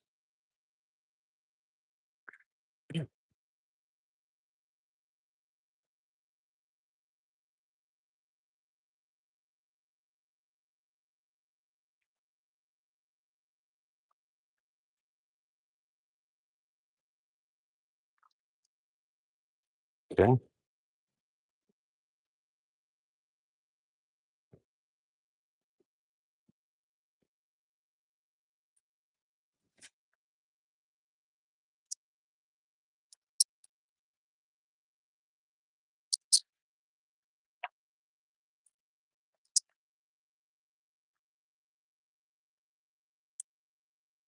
Yeah, we're going to go ahead and finish it anyways, just because we don't give up. Got a lot of glue on that end.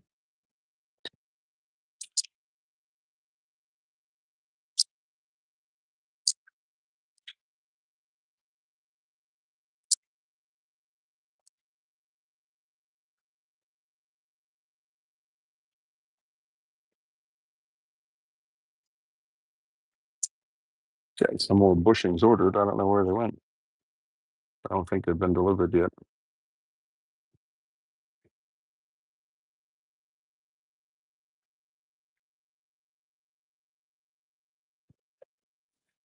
By golly, we'll get the next one with crushed opal on it, though. I'll be sure to order some so we can use it on a live. Probably not this week, so I won't have it by Tuesday, but I could probably have it by the following Tuesday.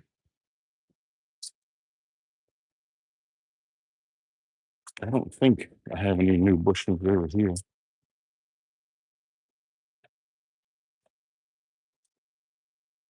Nope. Okay.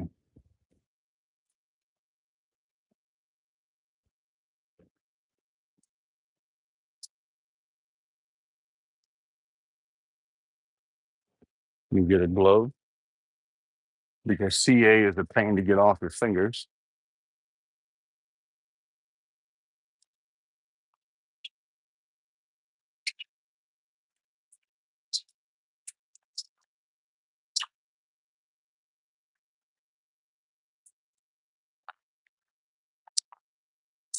And we're going to finish it anyway because it is shell.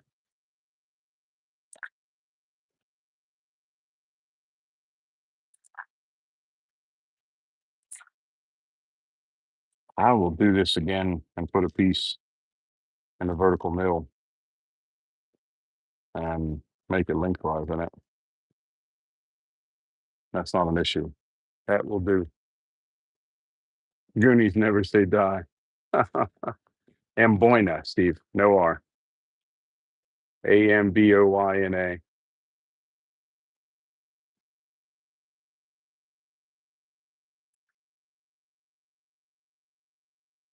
I like the reference, Stephanie. Good job.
No, I've never had that luck, Braden.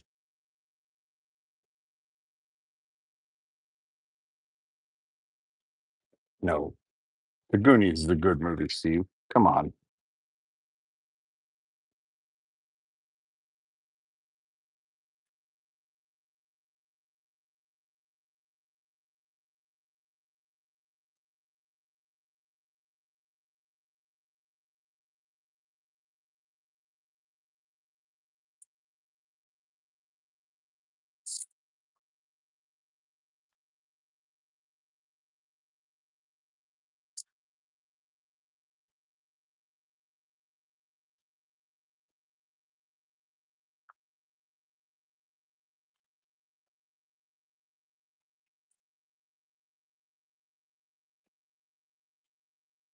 Hey, Michelle.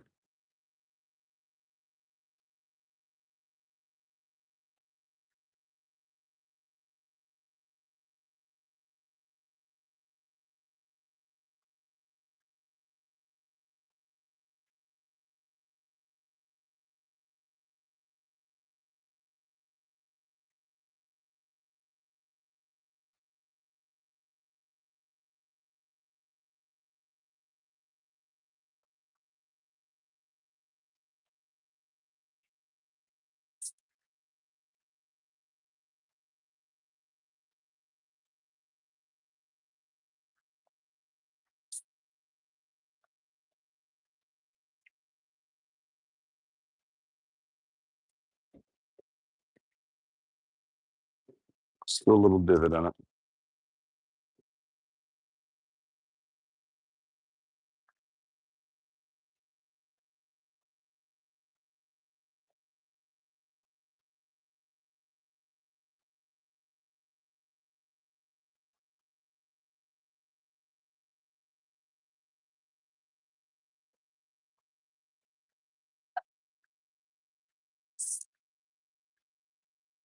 Shame it'll look all cracked up because it looks great spinning.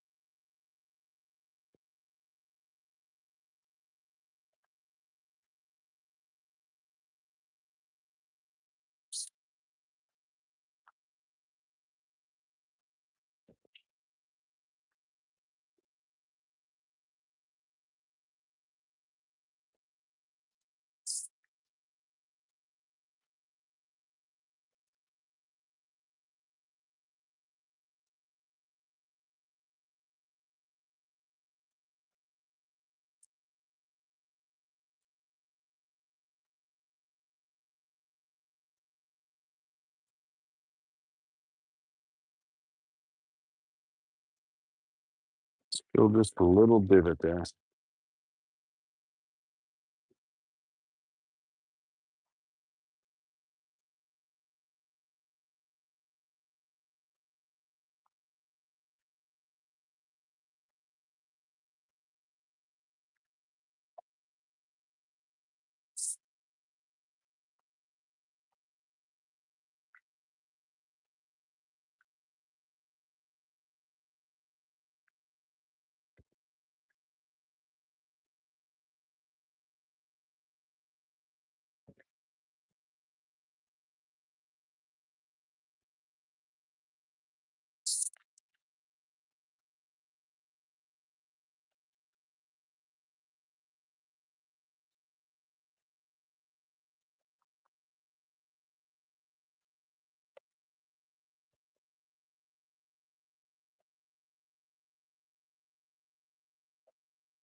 All right, let's sand it up, see what we get. Sometimes maybe good, sometimes maybe not. About to find out.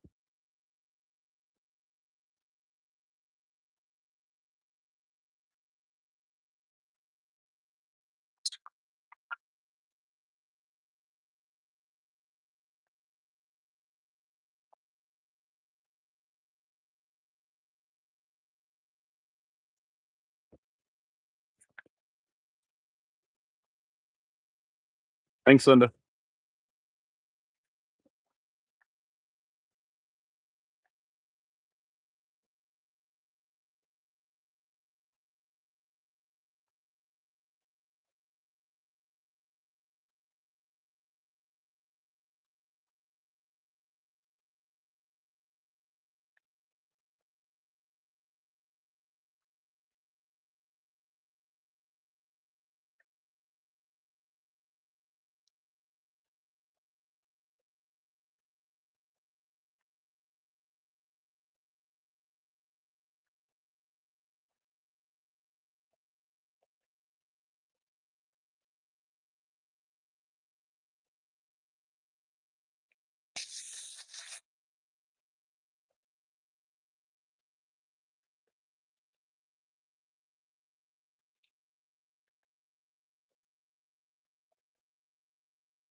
Actually, doesn't look terrible with CA on it.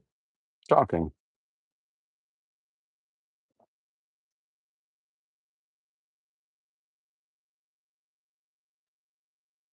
Looks better than I thought it would.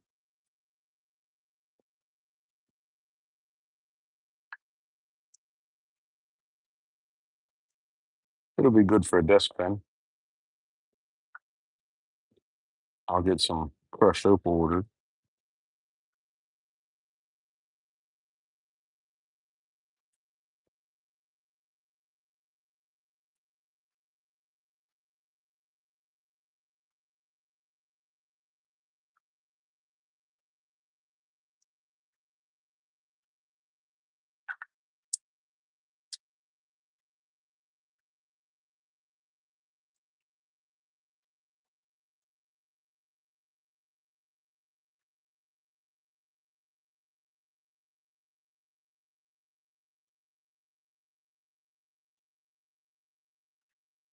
Hmm.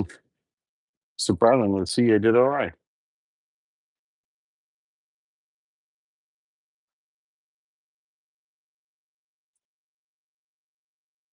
I'm shocked. We'll see what it looks like when it's polished. Opal was your birthstone. Whoa, isn't that something?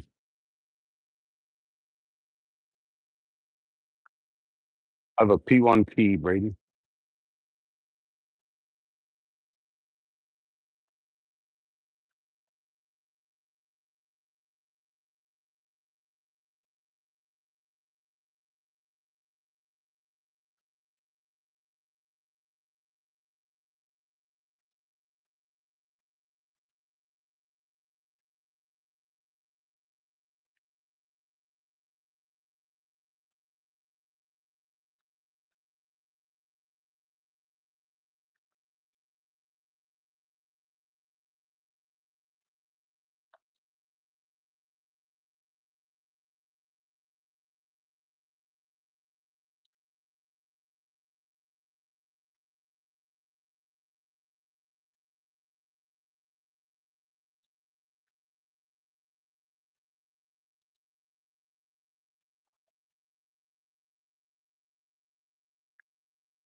Oh,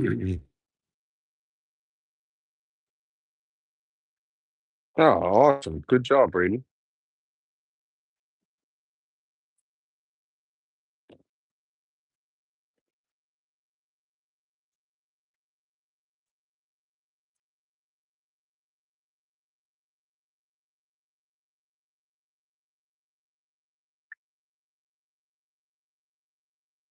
Steve, how's my CA finish look, huh? Is it terrible? Is it good?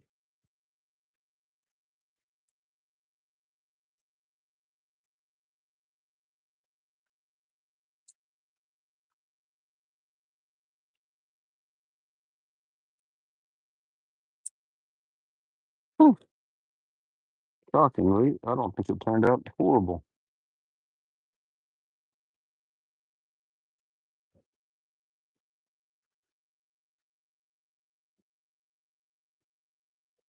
Yeah, shockingly, I don't think it's horrible.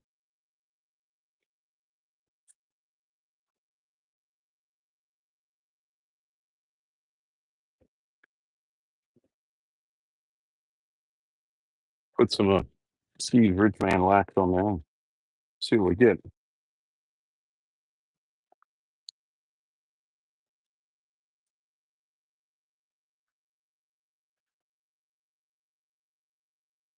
Shockingly, I think it isn't bad. You can see all the cracks from it being shell, but that's I mean, if we use opal, it's crushed. Not like it's a solid piece. And the same with all this. And I'd be pleased to keep it, which I'm completely fine with. So I make an opal one. Actually, let's put more than one on. Let's put a couple on.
I don't know if you can see it in focus.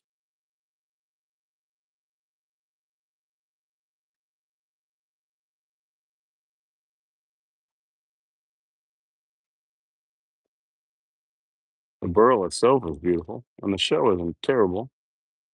You can see the cracks in it, but that's what makes it, raw shell versus an inlay.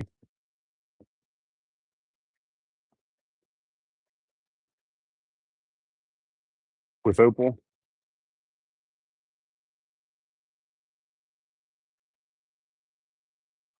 black shell bar. Sorry about that, buddy. I was too focused. Yeah, good job. Look at that. I got Momo and Steve both on it.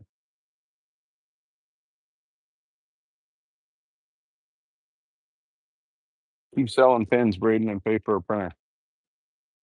The A1 is get an A1 combo. It's a good printer.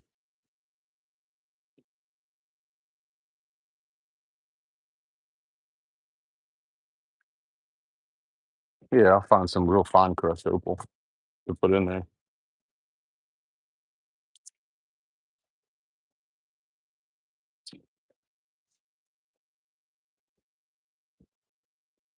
It's not terrible. I don't know how well you all can see it, but like I said, you can see the little cracks in it. But that's actual shell, but it's sealed up well behind the finish. Hmm.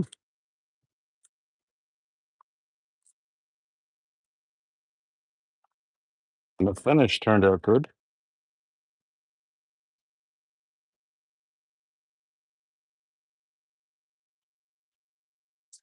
Hey, there's my lovely wife. Good morning, love. Tyler awake yet? Hmm? Oh, good. He's sleeping in. Thank you. He'll probably need one. Yeah. All right. Let's put some heated dye in this piece. I'll do it right here so you all can see it. This is from Amazon. It came recommended to me from Brian Frame, BF Fond Woodworking.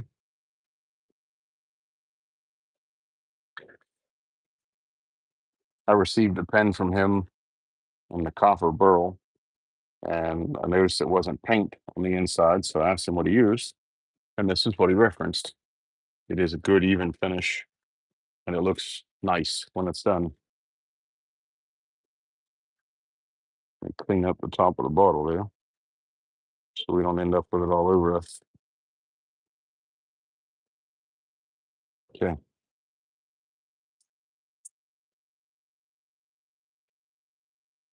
Hey, thanks, Momo. Thanks, Steve.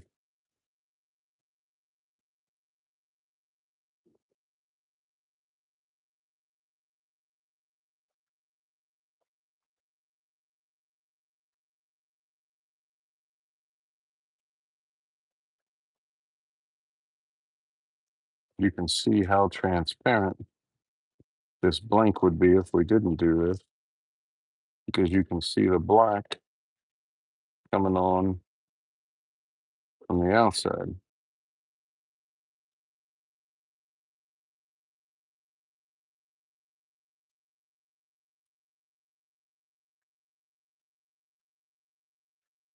Which this is going to add a whole nother level of color to the pen.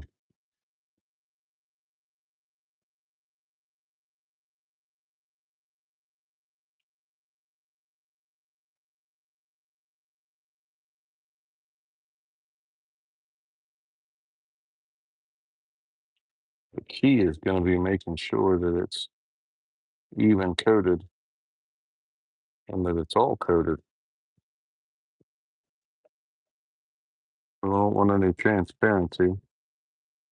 I need to order some longer Q-tips. I think I have some stashed. I'll look when we take our first intermission.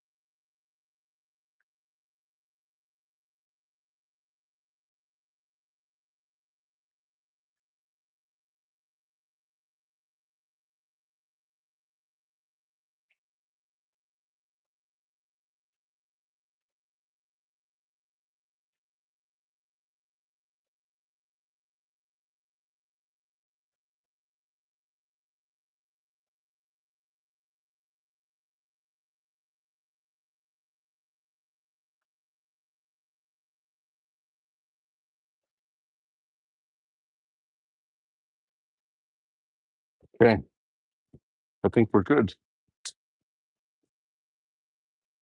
We'll let it dry. So I would say at least until the first intermission. Okay, we'll go from there. The colors that come in this are black, yellow, brown, blue, and red.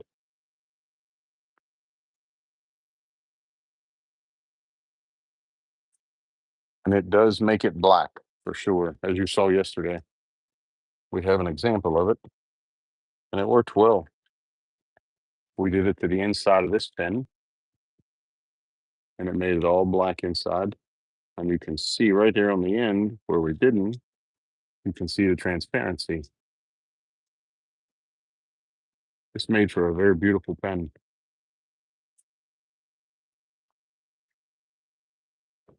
Hey, thanks, love. You brought coffee and a muffin. Holy cow. Thank you. Just a pumpkin cream cheese muffin. Is that what that was? It was delicious yesterday for dinner. Thanks, love.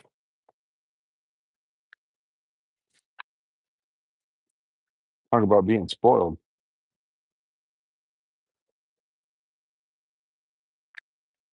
Wow. Delicious. Steve Miller, the space cowboy. Great reference.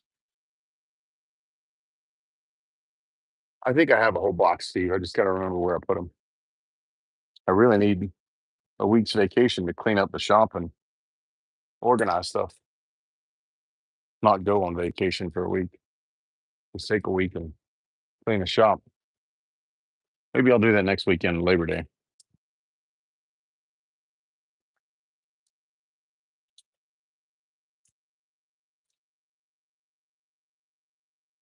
I forgot all about the Steve Miller Band.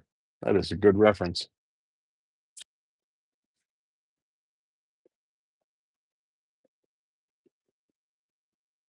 Mama, you'd have a field day in here. I have crap everywhere.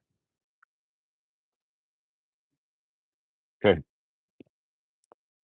we're gonna let this dry. See, before we could see the transparency down in there. We would have seen our brass tube, but now that it's black inside, that should really, really interesting.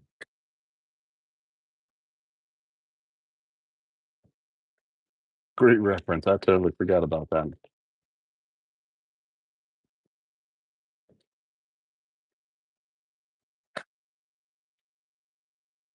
Man, I'm gonna have to listen to that song today.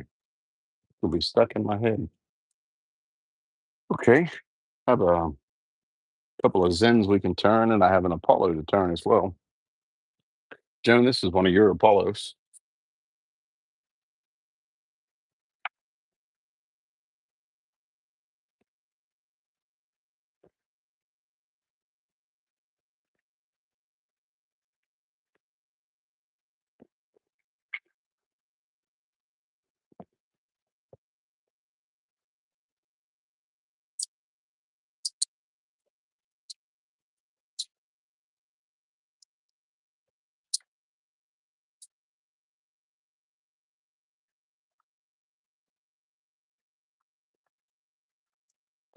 Let me clean this one up and we'll turn it.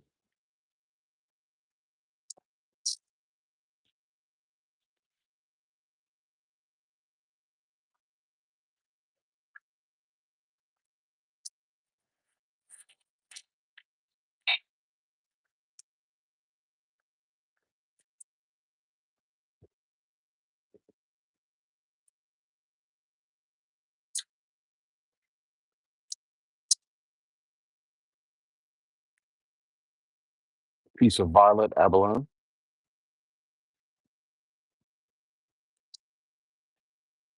I'm gonna turn this just a touch more.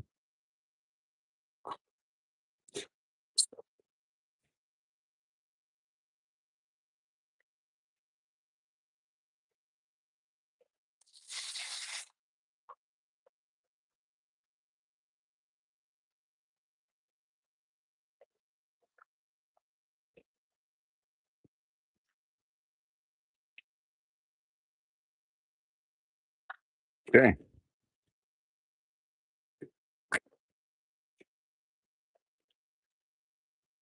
Ha! Thanks, Steve.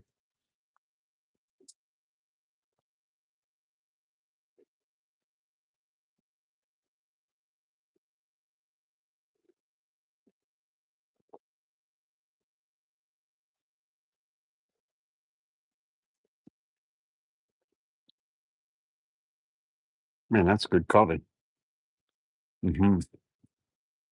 Okay, here we go. Let's get it.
Gorgeous, gorgeous, gorgeous, gorgeous.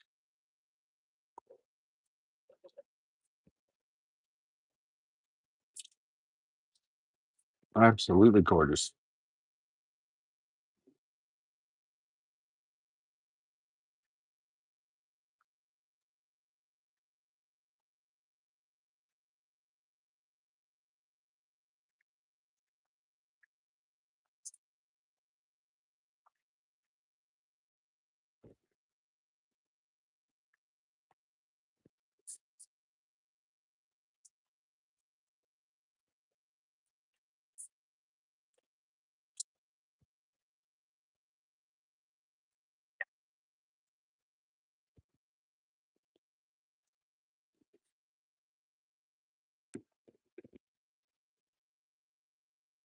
Thanks, Braden.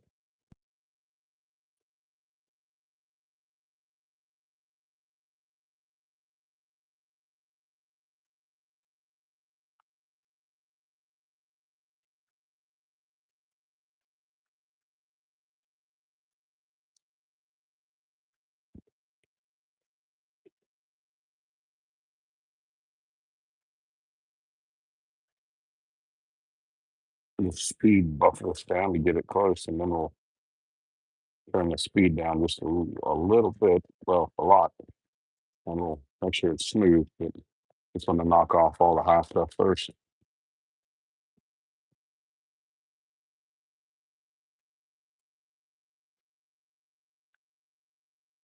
Okay. When we turn it down to our 800 RPM,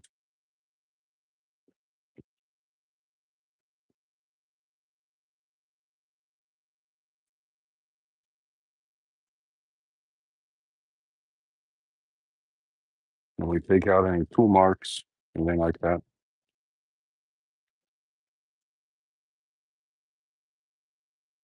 This one is clean, but I can make another one, Nicole.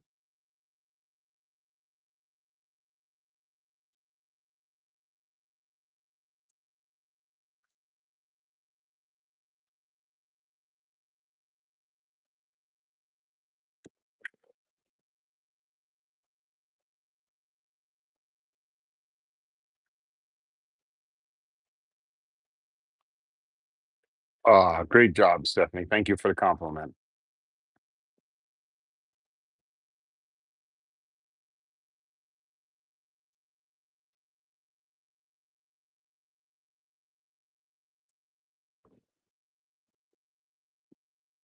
Would you like it as a Zen or, you know what? I think I have enough blank, Nicole.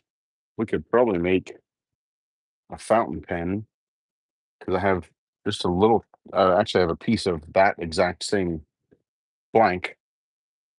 We could use it and some ends and make a kind of like the Muddy Girl camo, put some accent bands on the ends. I'm sure I can look through the box here and find something for you. And then we could make it as a fountain pen if you wanted, or we can just do it as a Zen. Totally up to you.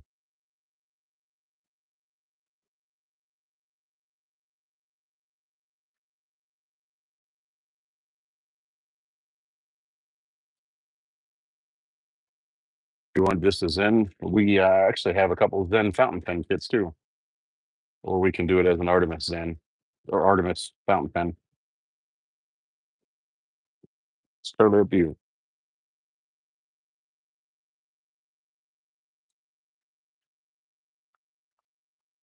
Thanks, Stephanie. We look to seeing you come back. You're taking, you said children. Is Steve going too?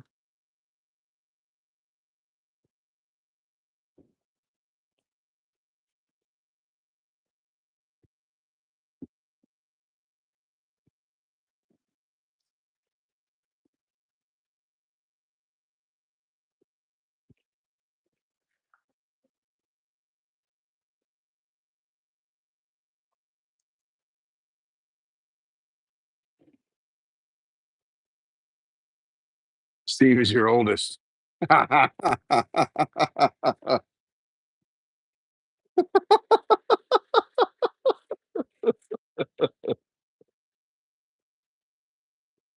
Sorry, pal.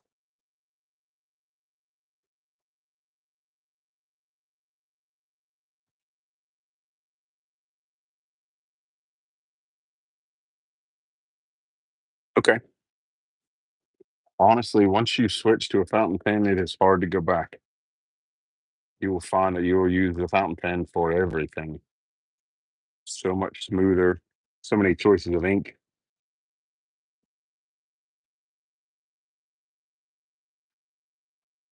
As far as type to turn, I really like the Zen because it shows off a lot of the blank. I've actually turned on to liking to make the everlasting pencil.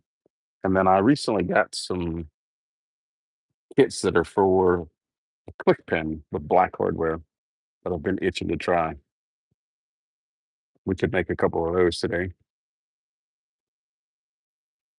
But the Zen has always been my favorite because I like the magnetic cap, the smooth profile, the thickness of a Sharpie, the length of a Sharpie. It fits well in a pocket. I carry one in my pocket that's made out of a coat wood daily.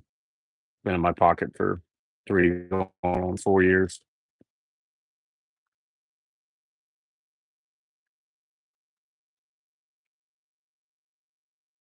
Have fun, Steve. Which Sunday school class do you go down to? You go to like the 5 to 10 year old, or the, like newborn to five? You in the teen class?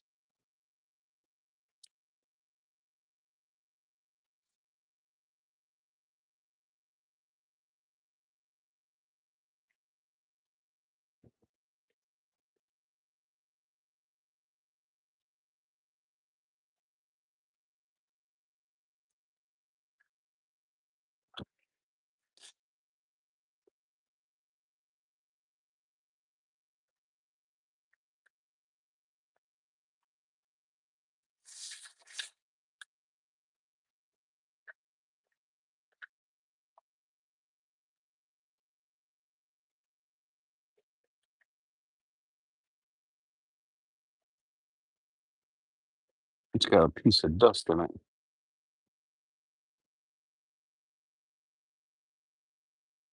There we go. Now we'll sand it out.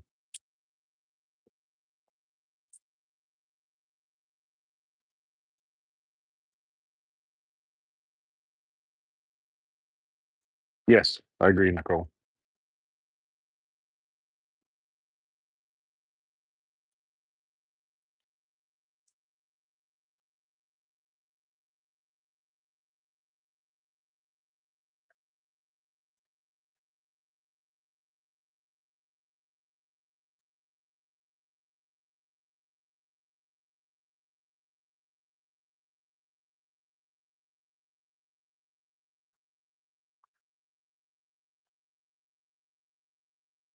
Nursery. Carla in there busting his chops. I like it. Yeah, Joan, I agree. The magnetic cap is such a neat feature. You don't see it anywhere else either.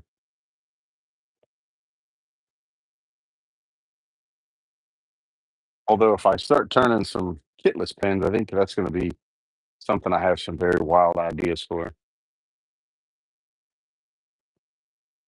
Maybe we'll try to do that in the third segment of today. I'll try to get everything ready by then.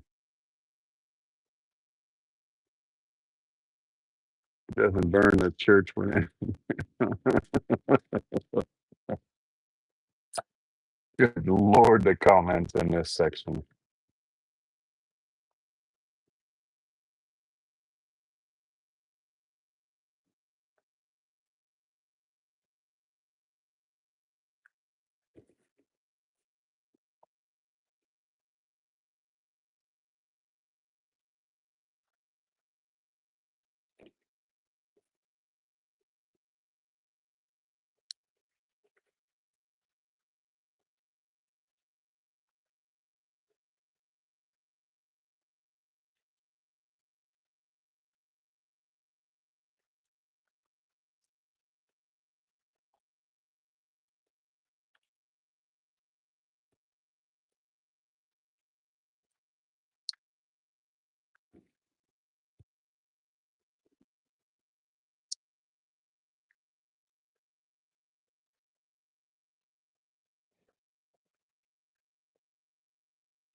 Okay.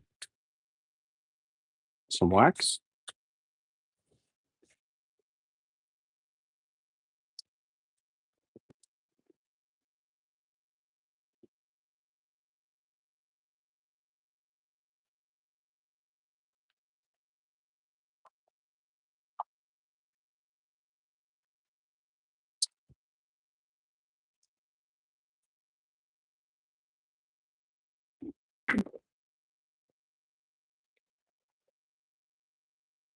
Busted.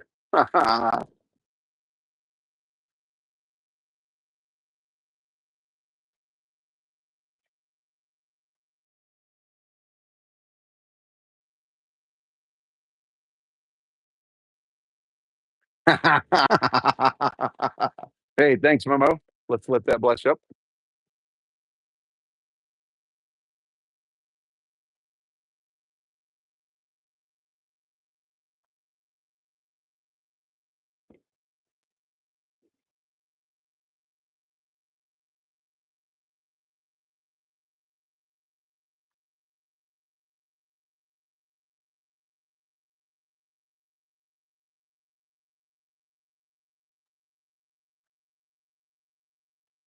Gorgeous.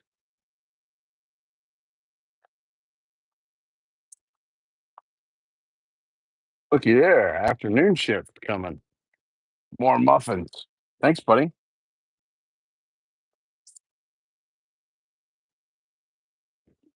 Thanks.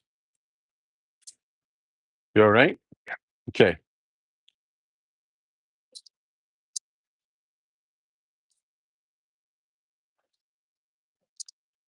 More muffins. Man, that lady spoils me. Holy cow.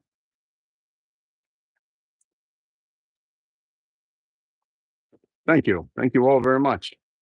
Thanks, Momo, for the let blush up.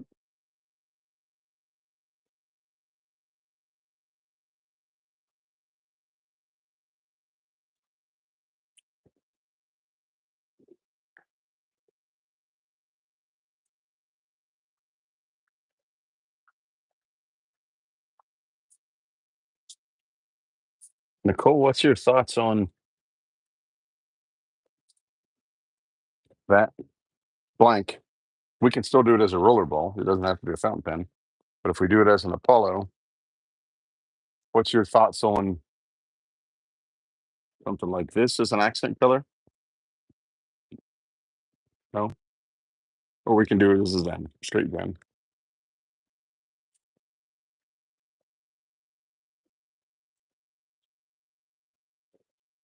Hmm. Part of me wants to make something else that's transparent so we can paint it and take a look.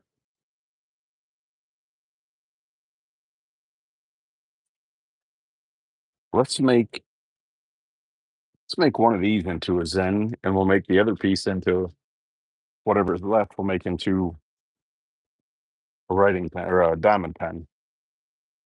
Sound like a winner? Make this into a Zen today, and we'll make the other one into. Do you have a blank like that that I can buy? I don't have any poured, but I will write it on the list to pour today.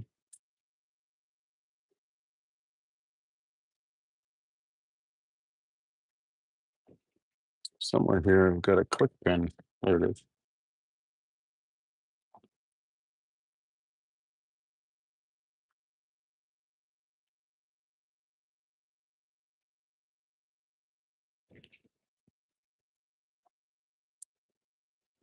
Need to pour galactic taffy too.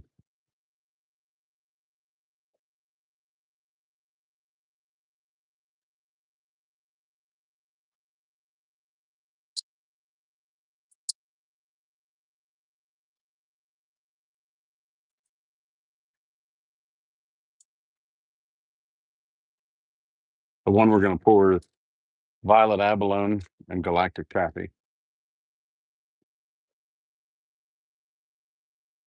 Okay. Let's see what other accents I have. We'll give you a couple choices. See what else we can find that goes with that. We got a box here. box of cutoffs, we can surely find something to fit.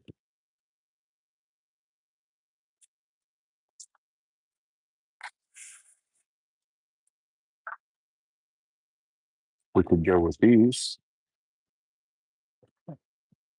What's the actual length of that blank? Let's see.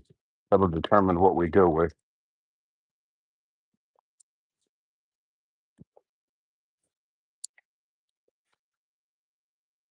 The blank is 4 3/4. All right, so we need something thicker on the ends. We need at least 5 inches.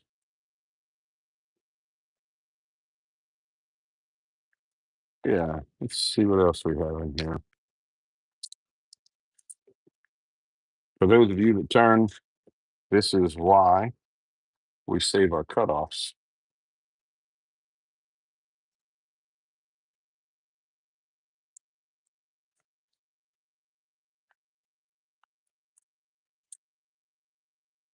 Could use some turquoise.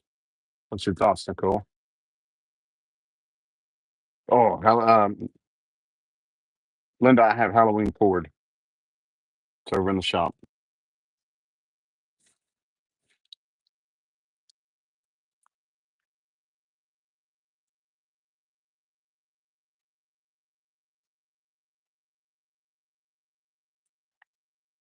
Or we can go with, I think I've got another one of those.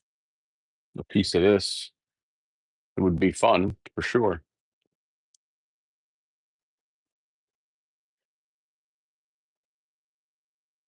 Yeah, let's go with that. Let's go with a piece of this. I think this will work the best. This is one of probably 6 or 8 boxes. I think I have 8 boxes like this. Just cut off. They're good for segments. They're good for accent bands. We could easily have taken like where we put the abalone shell. We could take a piece of this, cut it off, put it in between, and make an accent band. If we wanted to paint it, that's an idea too. We could take a piece of the sea glass, cut the wood, put the sea glass in between it, paint it black or something inside, and then when you would see the accent band would be crystal clear.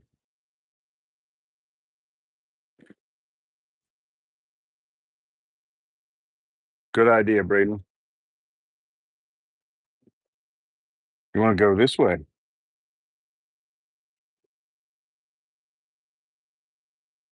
or this? This is option 1. There's a bunch of different colors in that. No clue what the middle is going to look like. Or this is option 2.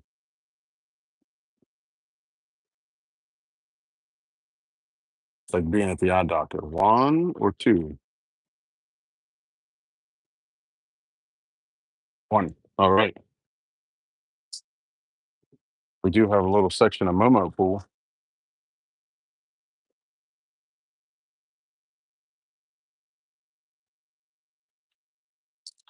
Like being at the eye doctor. Option 1, option 2. This one or that one? All right, Nicole, let me cut this and get it glued first. Then we'll go back to turning while this is curing.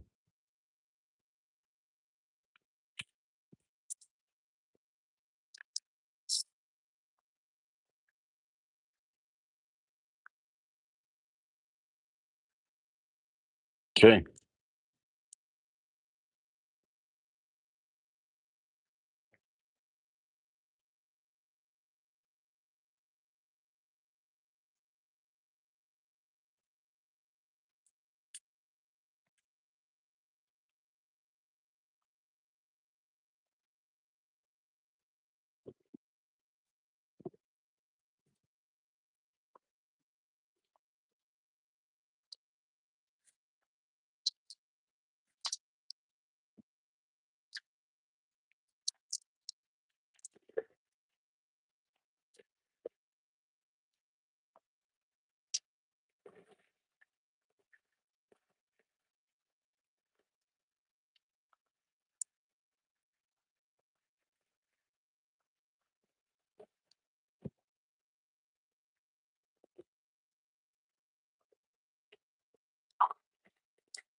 Oh, this is going to be awesome.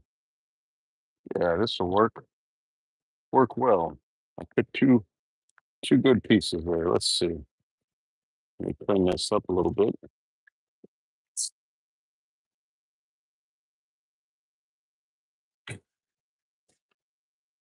Yeah, this is going to work out well.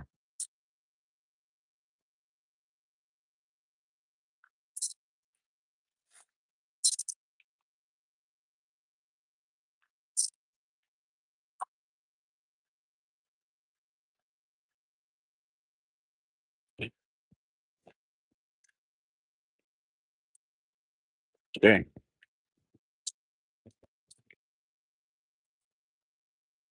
So, whoops, let me sand this up so you can see a little better.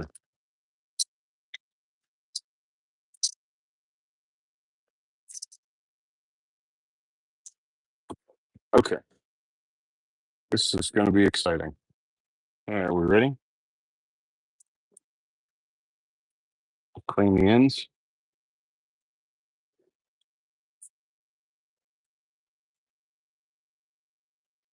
Okay, here are our pieces. These are what our colors are going to look like in the middle. It should work out pretty well. Yeah, yeah, I think it will.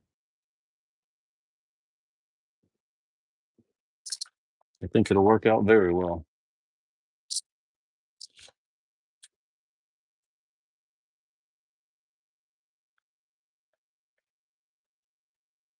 I think it'll work out extremely well. Okay, let's put this.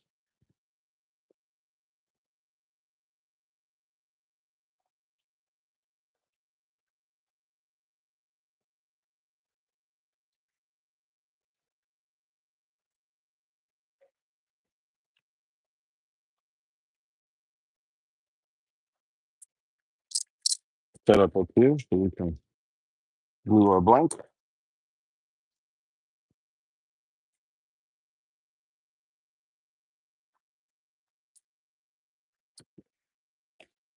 Okay.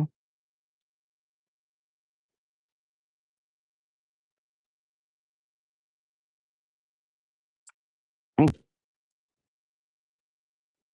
Oh, it's not going to work. Let's have to squeeze it. Not enough length in there. I thought I had a big squeeze clamp somewhere.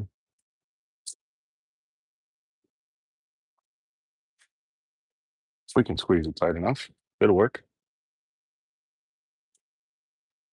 Okay.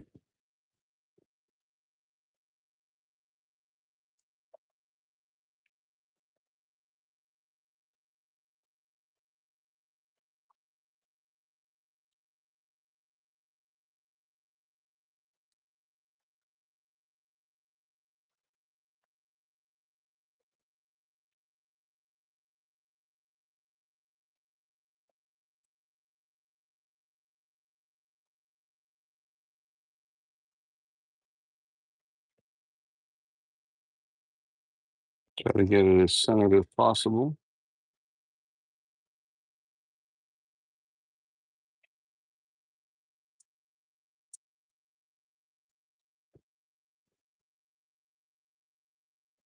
And then we'll hit it with a little accelerator.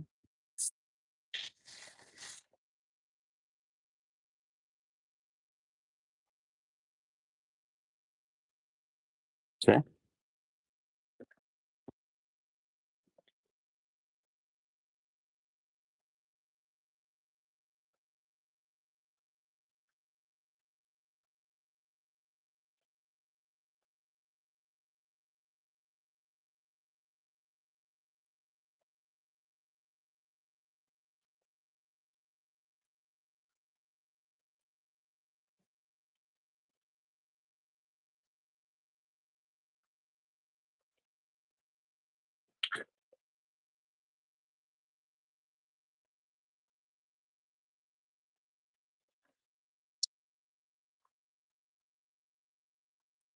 As always, we prefer mercury mediums or mercury adhesives.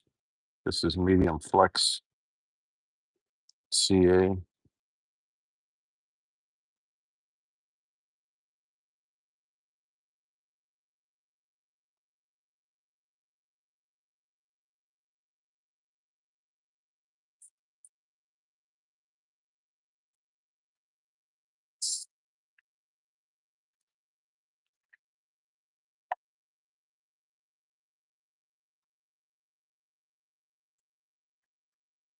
Okay, we're gonna let that cure a little bit. Could be awesome. Hey, Teeny's with us too. How's the tour, Teeny?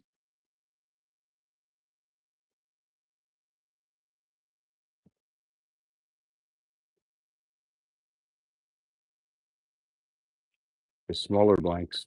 Which one, Momo? Sorry, I'm lost.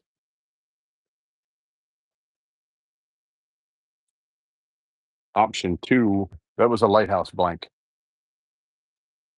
or the ocean blank.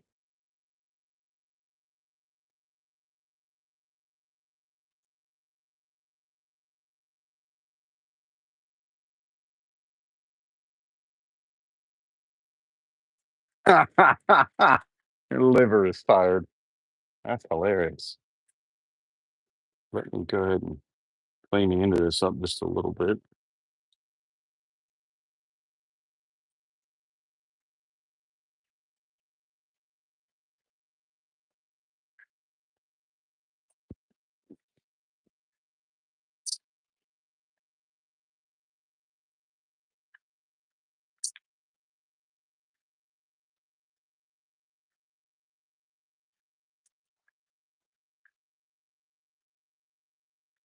Option 2 we use for lighthouse is called the dark ocean.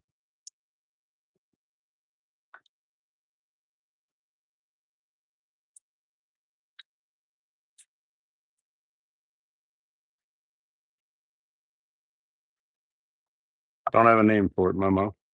We made some. We put them in a drop. This is what it looks like. These were just pieces left over from making this, but I don't have a name for it yet. We can gladly name it. Like I said, I had some extra resin, so I poured the shorts because they're not really big enough for a pen. They're just thick enough for accents. But we can turn one of these as well today and get an idea. And we can name it.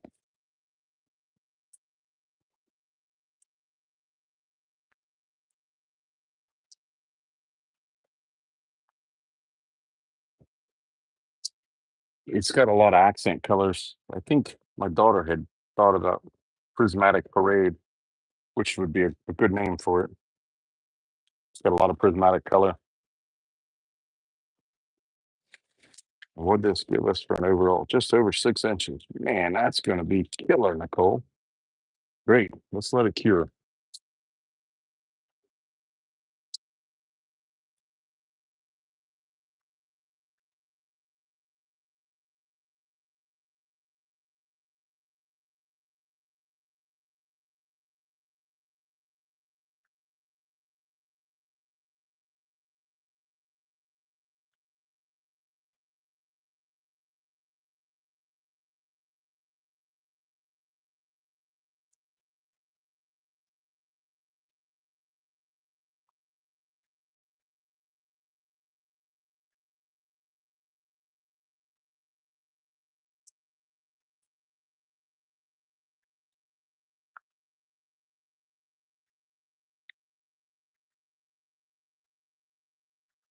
Okay, okay.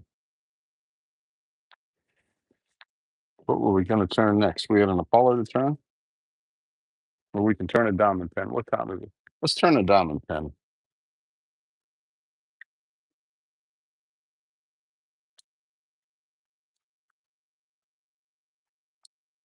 Darren, I have you a piece of surfite to turn as an Apollo today, too. That's the Apollo I have to turn next.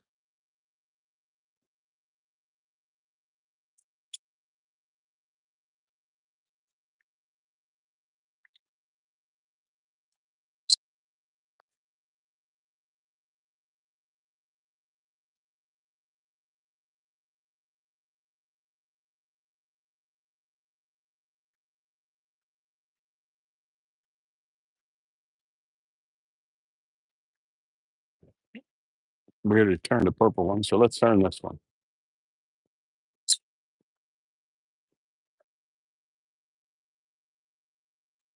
And we'll turn a Zen out of this. And we'll turn the other piece as a diamond pen.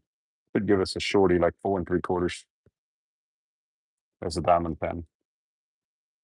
But this one, we're going to make a diamond pen out of right now. And it'll be given away today. Okay, here we go.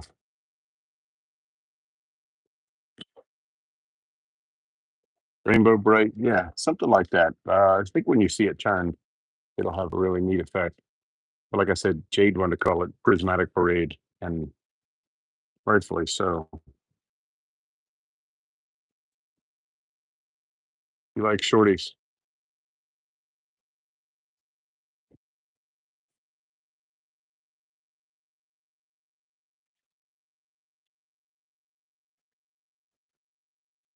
What am I doing? I'm not polishing anything. Gotta turn it first. Okay, here we go.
This is a shorter version of what we make for bespoke pens called the Derby Day.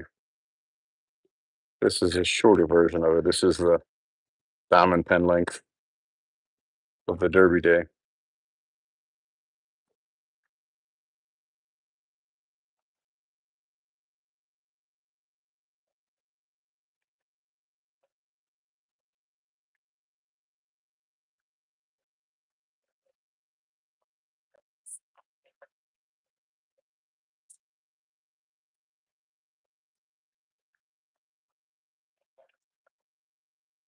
Okay, let's mark it up.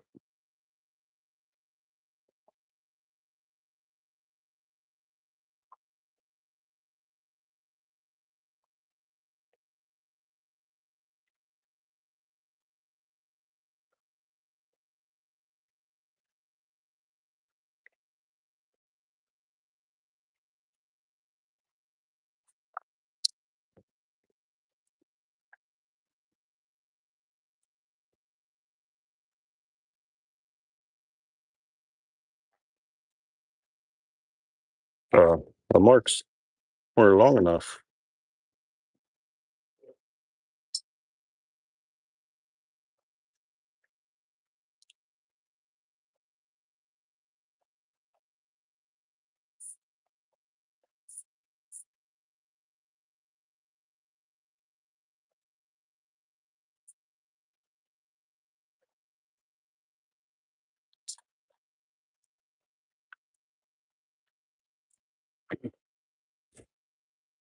Yeah, looks like spring.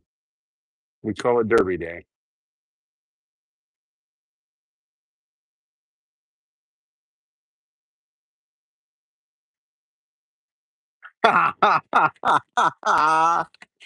Thank you all so much.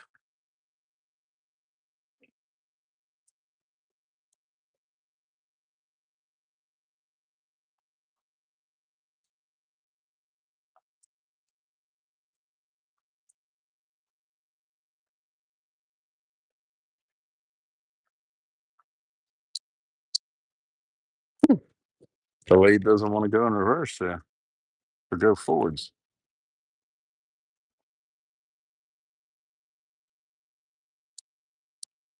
There we go.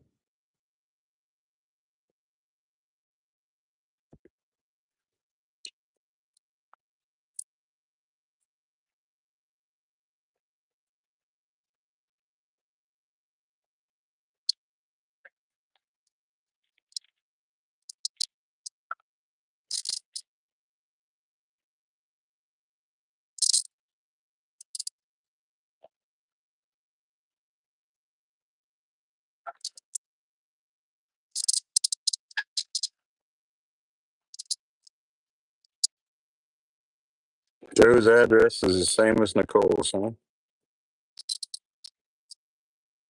That's good to know.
Beautiful color in there. This is what makes it popular for a bespoke fountain pen. Is the beautiful color and the way that it was laid out, and the white is in there. Scott from W. Scott Lewis from TriStar Studios loves to make them in a matte finish like this. They feel nice. Once you have a matte finish pen, it may become your favorite. You may not know it, and you may not think you want it because you think you want shiny. But a matte finish is soft. It's not slick. It's not. I mean, it just has such a soft texture to it. It's crazy.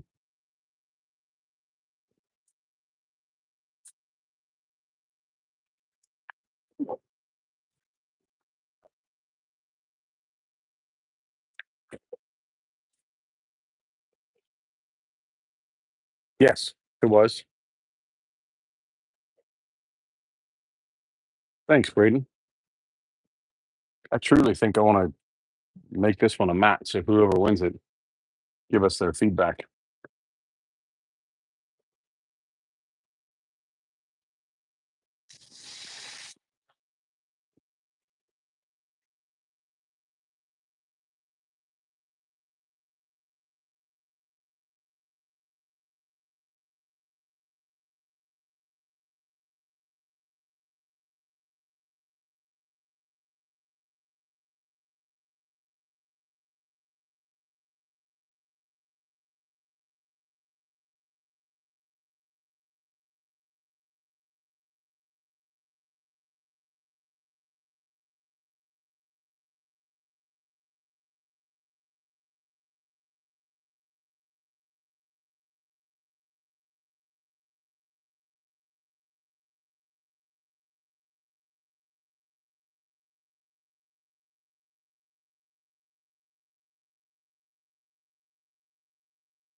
Well, thank you, Joan.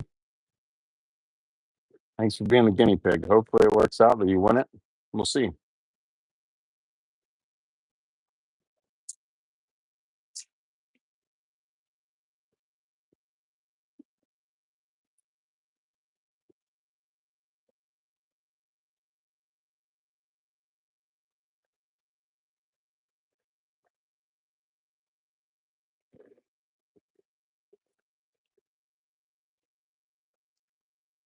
You're okay with Matt? I'm telling you, you guys are turning there in the shop. Make one for yourself of some sort. It doesn't have to be anything special. Just make one in matte, and I'll show you how to do a matte finish. So a lot of people like to just sand just the green with a matte finish, but you run the risk of leaving tool marks, blemishes, inclusion, and things you may not see until you polish all the way through. So the best thing to do is to polish through all the colors and then go back with a fresh piece of green or gray or blue, whatever. In this case, I'll probably go back to green, and it will give you a matte finish, and it feels so soft in your hand. If you are a touch sensitive person, you may find that this is your new normal, that you like this a lot. I have a couple pins in matte. I like them. Darren has one from one of our lives, I think the 4th of July live in matte. Yeah, matte camo with satin silver hardware.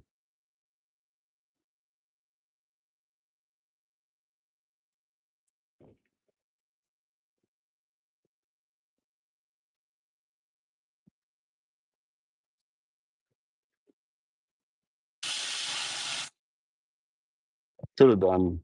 I may make one. I may make another all black one and do a matte finish on it, which would be neat to see.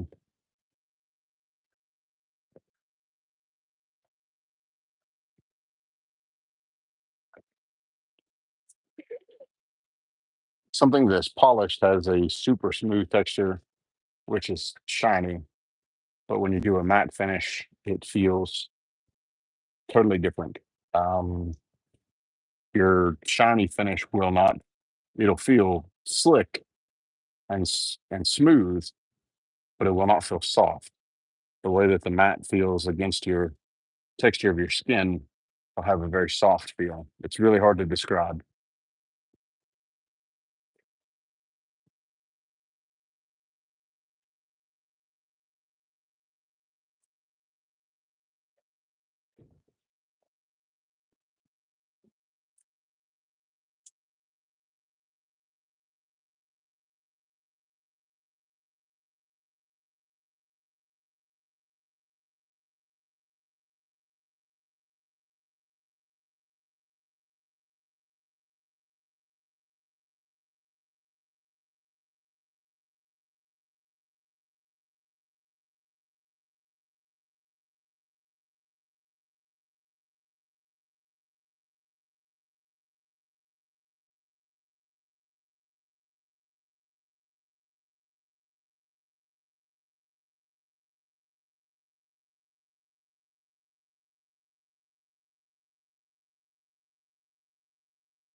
That's what we'll do.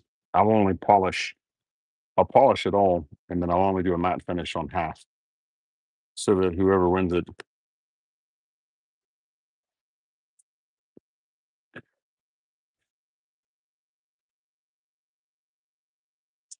So whoever wins it can feel the difference.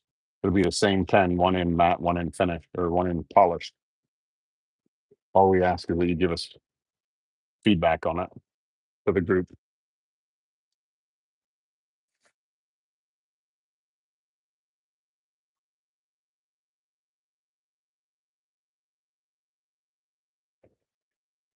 It does.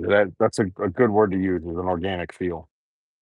Once you try one matte, Joan, if you're having an issue with your hand slipping, the matte finish will solve that issue.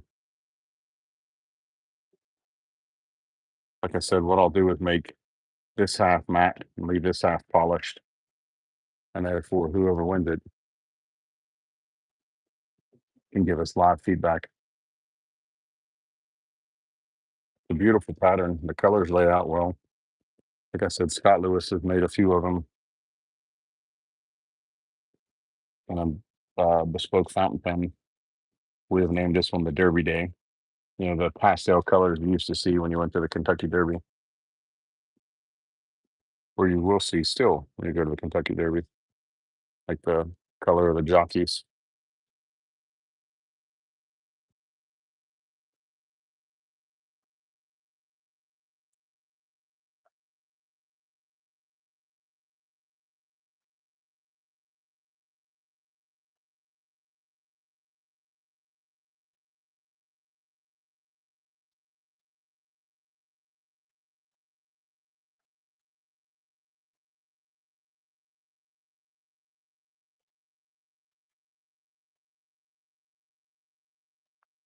But you need it. I will gladly pour some more. I'll add it to the list. For Derby Day, bespoke and diamond pen links.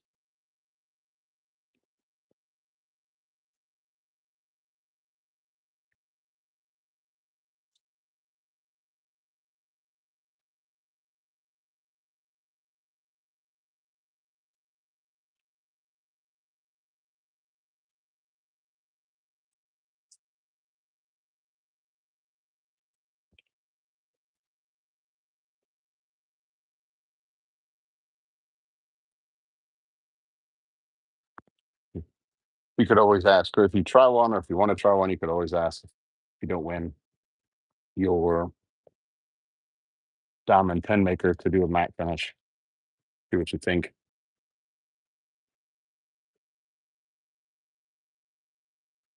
To me, it's a really awesome feel, but it's not for everyone.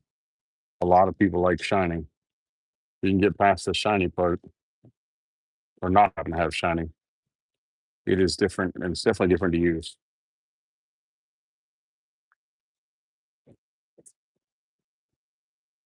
Amber, if you happen to win any of them today that we give away, we can always matte finish one of them. It doesn't take but a minute to go back and do it.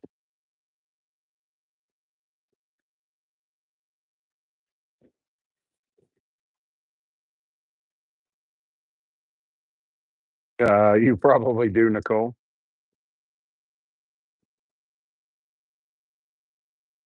I think you do. I think you have the long ones and the short ones.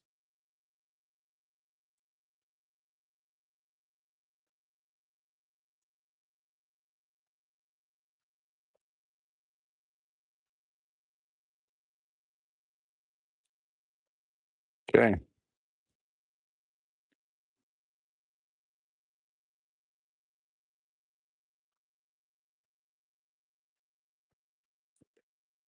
Let's wax up one side. We'll buff down the other side.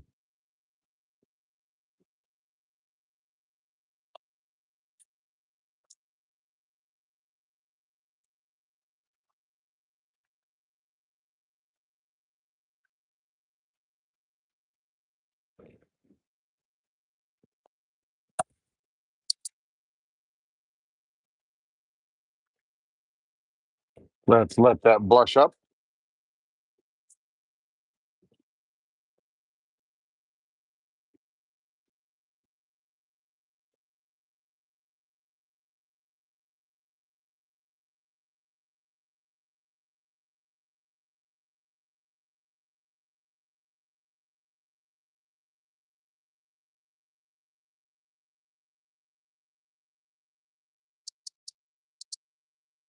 And you go back on the 28th.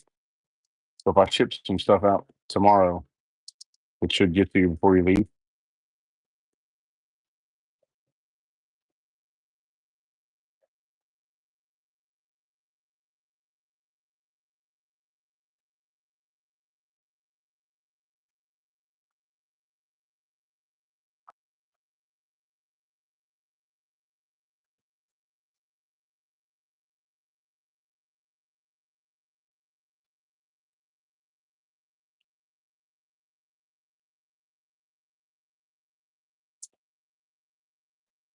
Okay.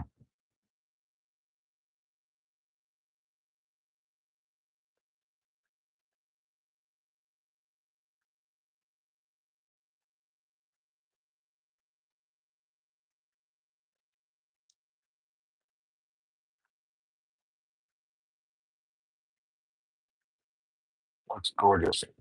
Matte finish too. Okay. This blank in general is gorgeous, matte finished. Has a very elegant look, very timeless, floral kind of look. You can see the difference. See, one side is shiny, one side is not. And whoever wins it will be sure to give us some feedback.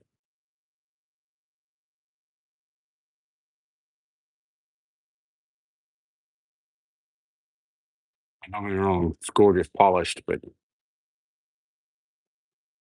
I like the matte.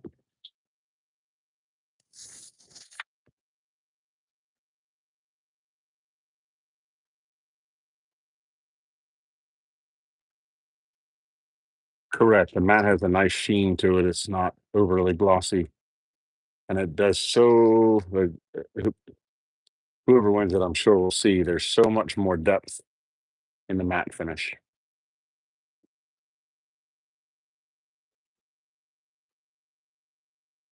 Thank you so much.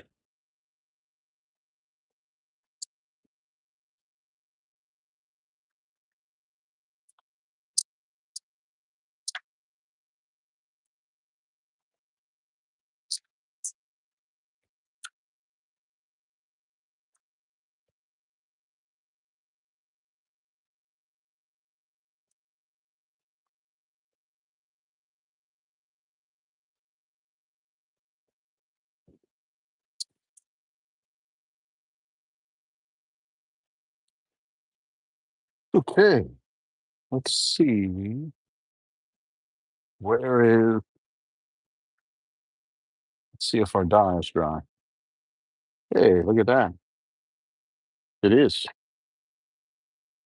Joan, I don't know if your son would like this in a matte or not. Probably shiny, but we'll make it shiny.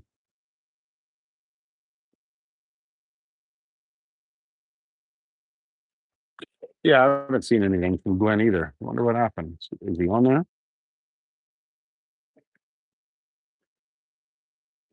We are taking an intermission at 11. That sound the right, Momo? Say 11 to 11:20, 11:30. What do you all want to do? You want 20 minutes or you want 30 minutes?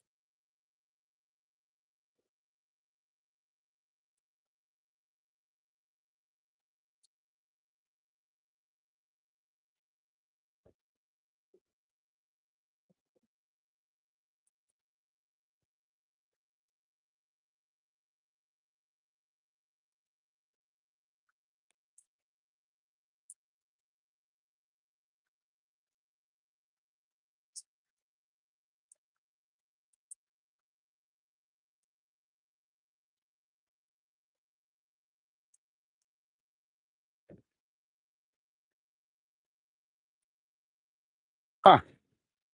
I'll have to see what's wrong with the YouTube channel. Sorry, Glenn. Yeah, Darren is at SWAT. I talked to Darren last night. I have to figure out what's going on with the channel.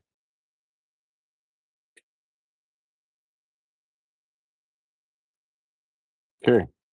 We're going to glue this one up before we go to intermission, and we'll let it dry for probably an hour, being that there's dye in there.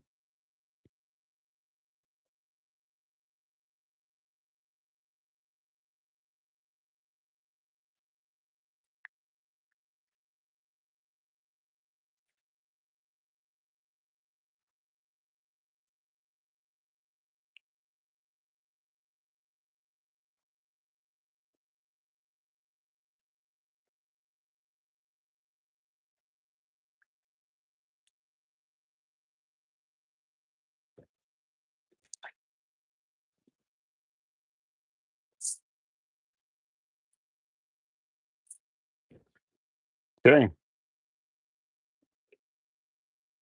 Be curious to see how it turns out. We'll let it dry. We can cut and do the same to this one before we go to intermission. And what are we saying on time? Do we got 20 or 30-minute intermission?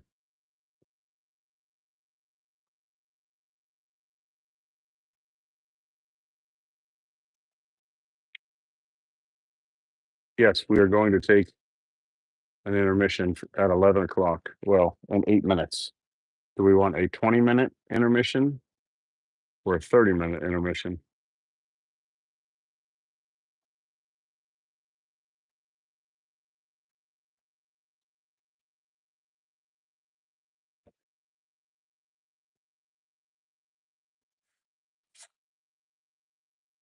No, Lord, no. I hope not. I hope no internet going out. That's for sure. Let's cut this one down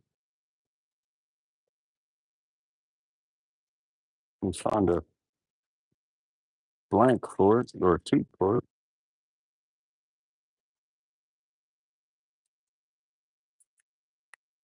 Actually,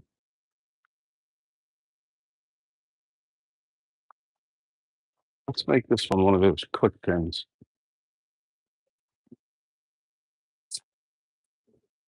Go find a hardware for it.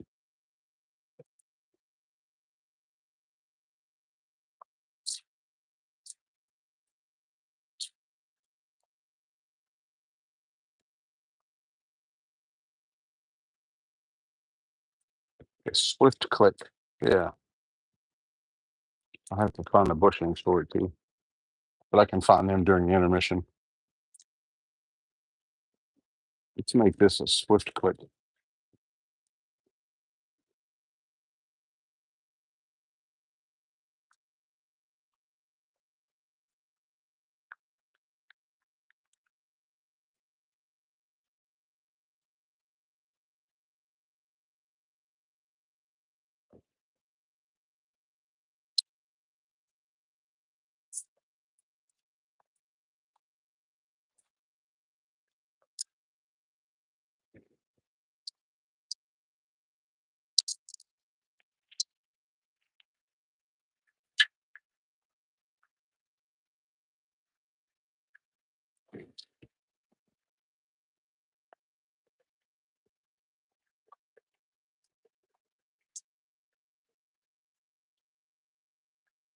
Joan, I'm kind of excited to see the one that we just did for your son.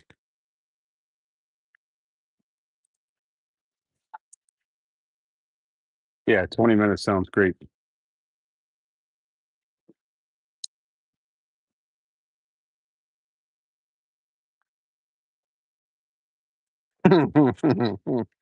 I think there were lots of us thinking that same thing, Carla and Joan.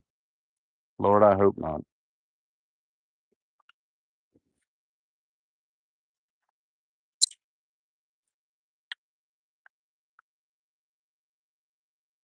The swift click.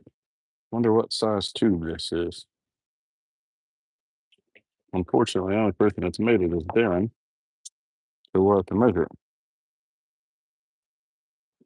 0.929. I think that is 3/8. Yep, I'm almost positive of this.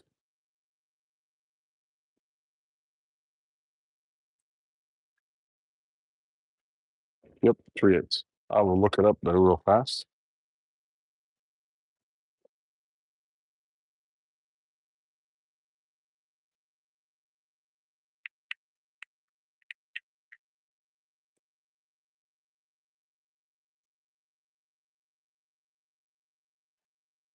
This is from Turner's Warehouse. That's where we picked them up at. An awesome kit. It's a nice long blank, nice quick mechanism. Takes a 3/8. Okay, let's get a 3/8 drill bit.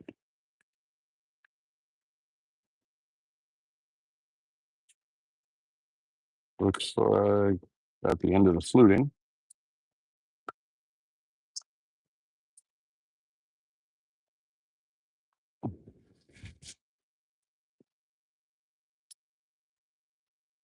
And we'll get it grilled and dyed before the break.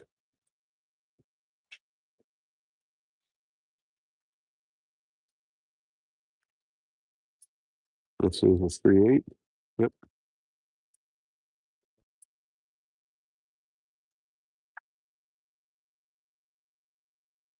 Our blank is long enough. Yep. Yep. Okay. We will dye it before we go to break. So as soon as we get it grilled, we'll dye it. We'll use the other half for a mini pen or mini diamond pen.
Okay.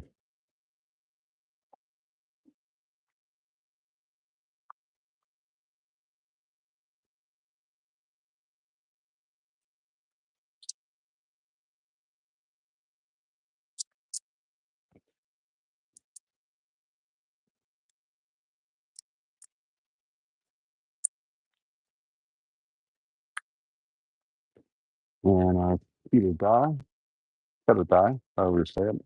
Not sure. I'm probably saying it wrong.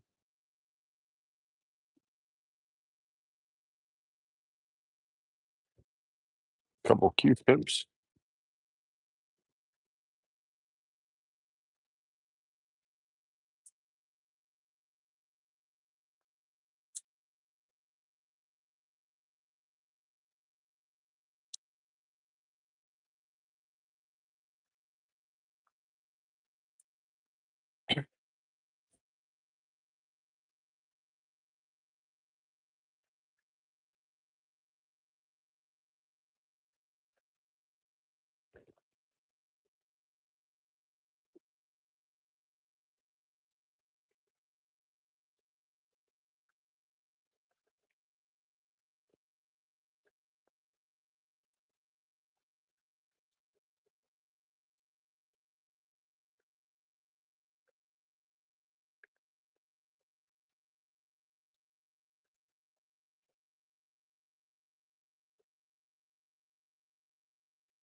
I think we're well coated.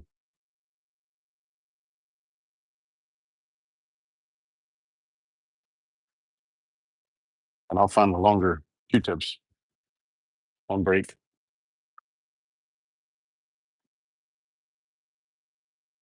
Okay.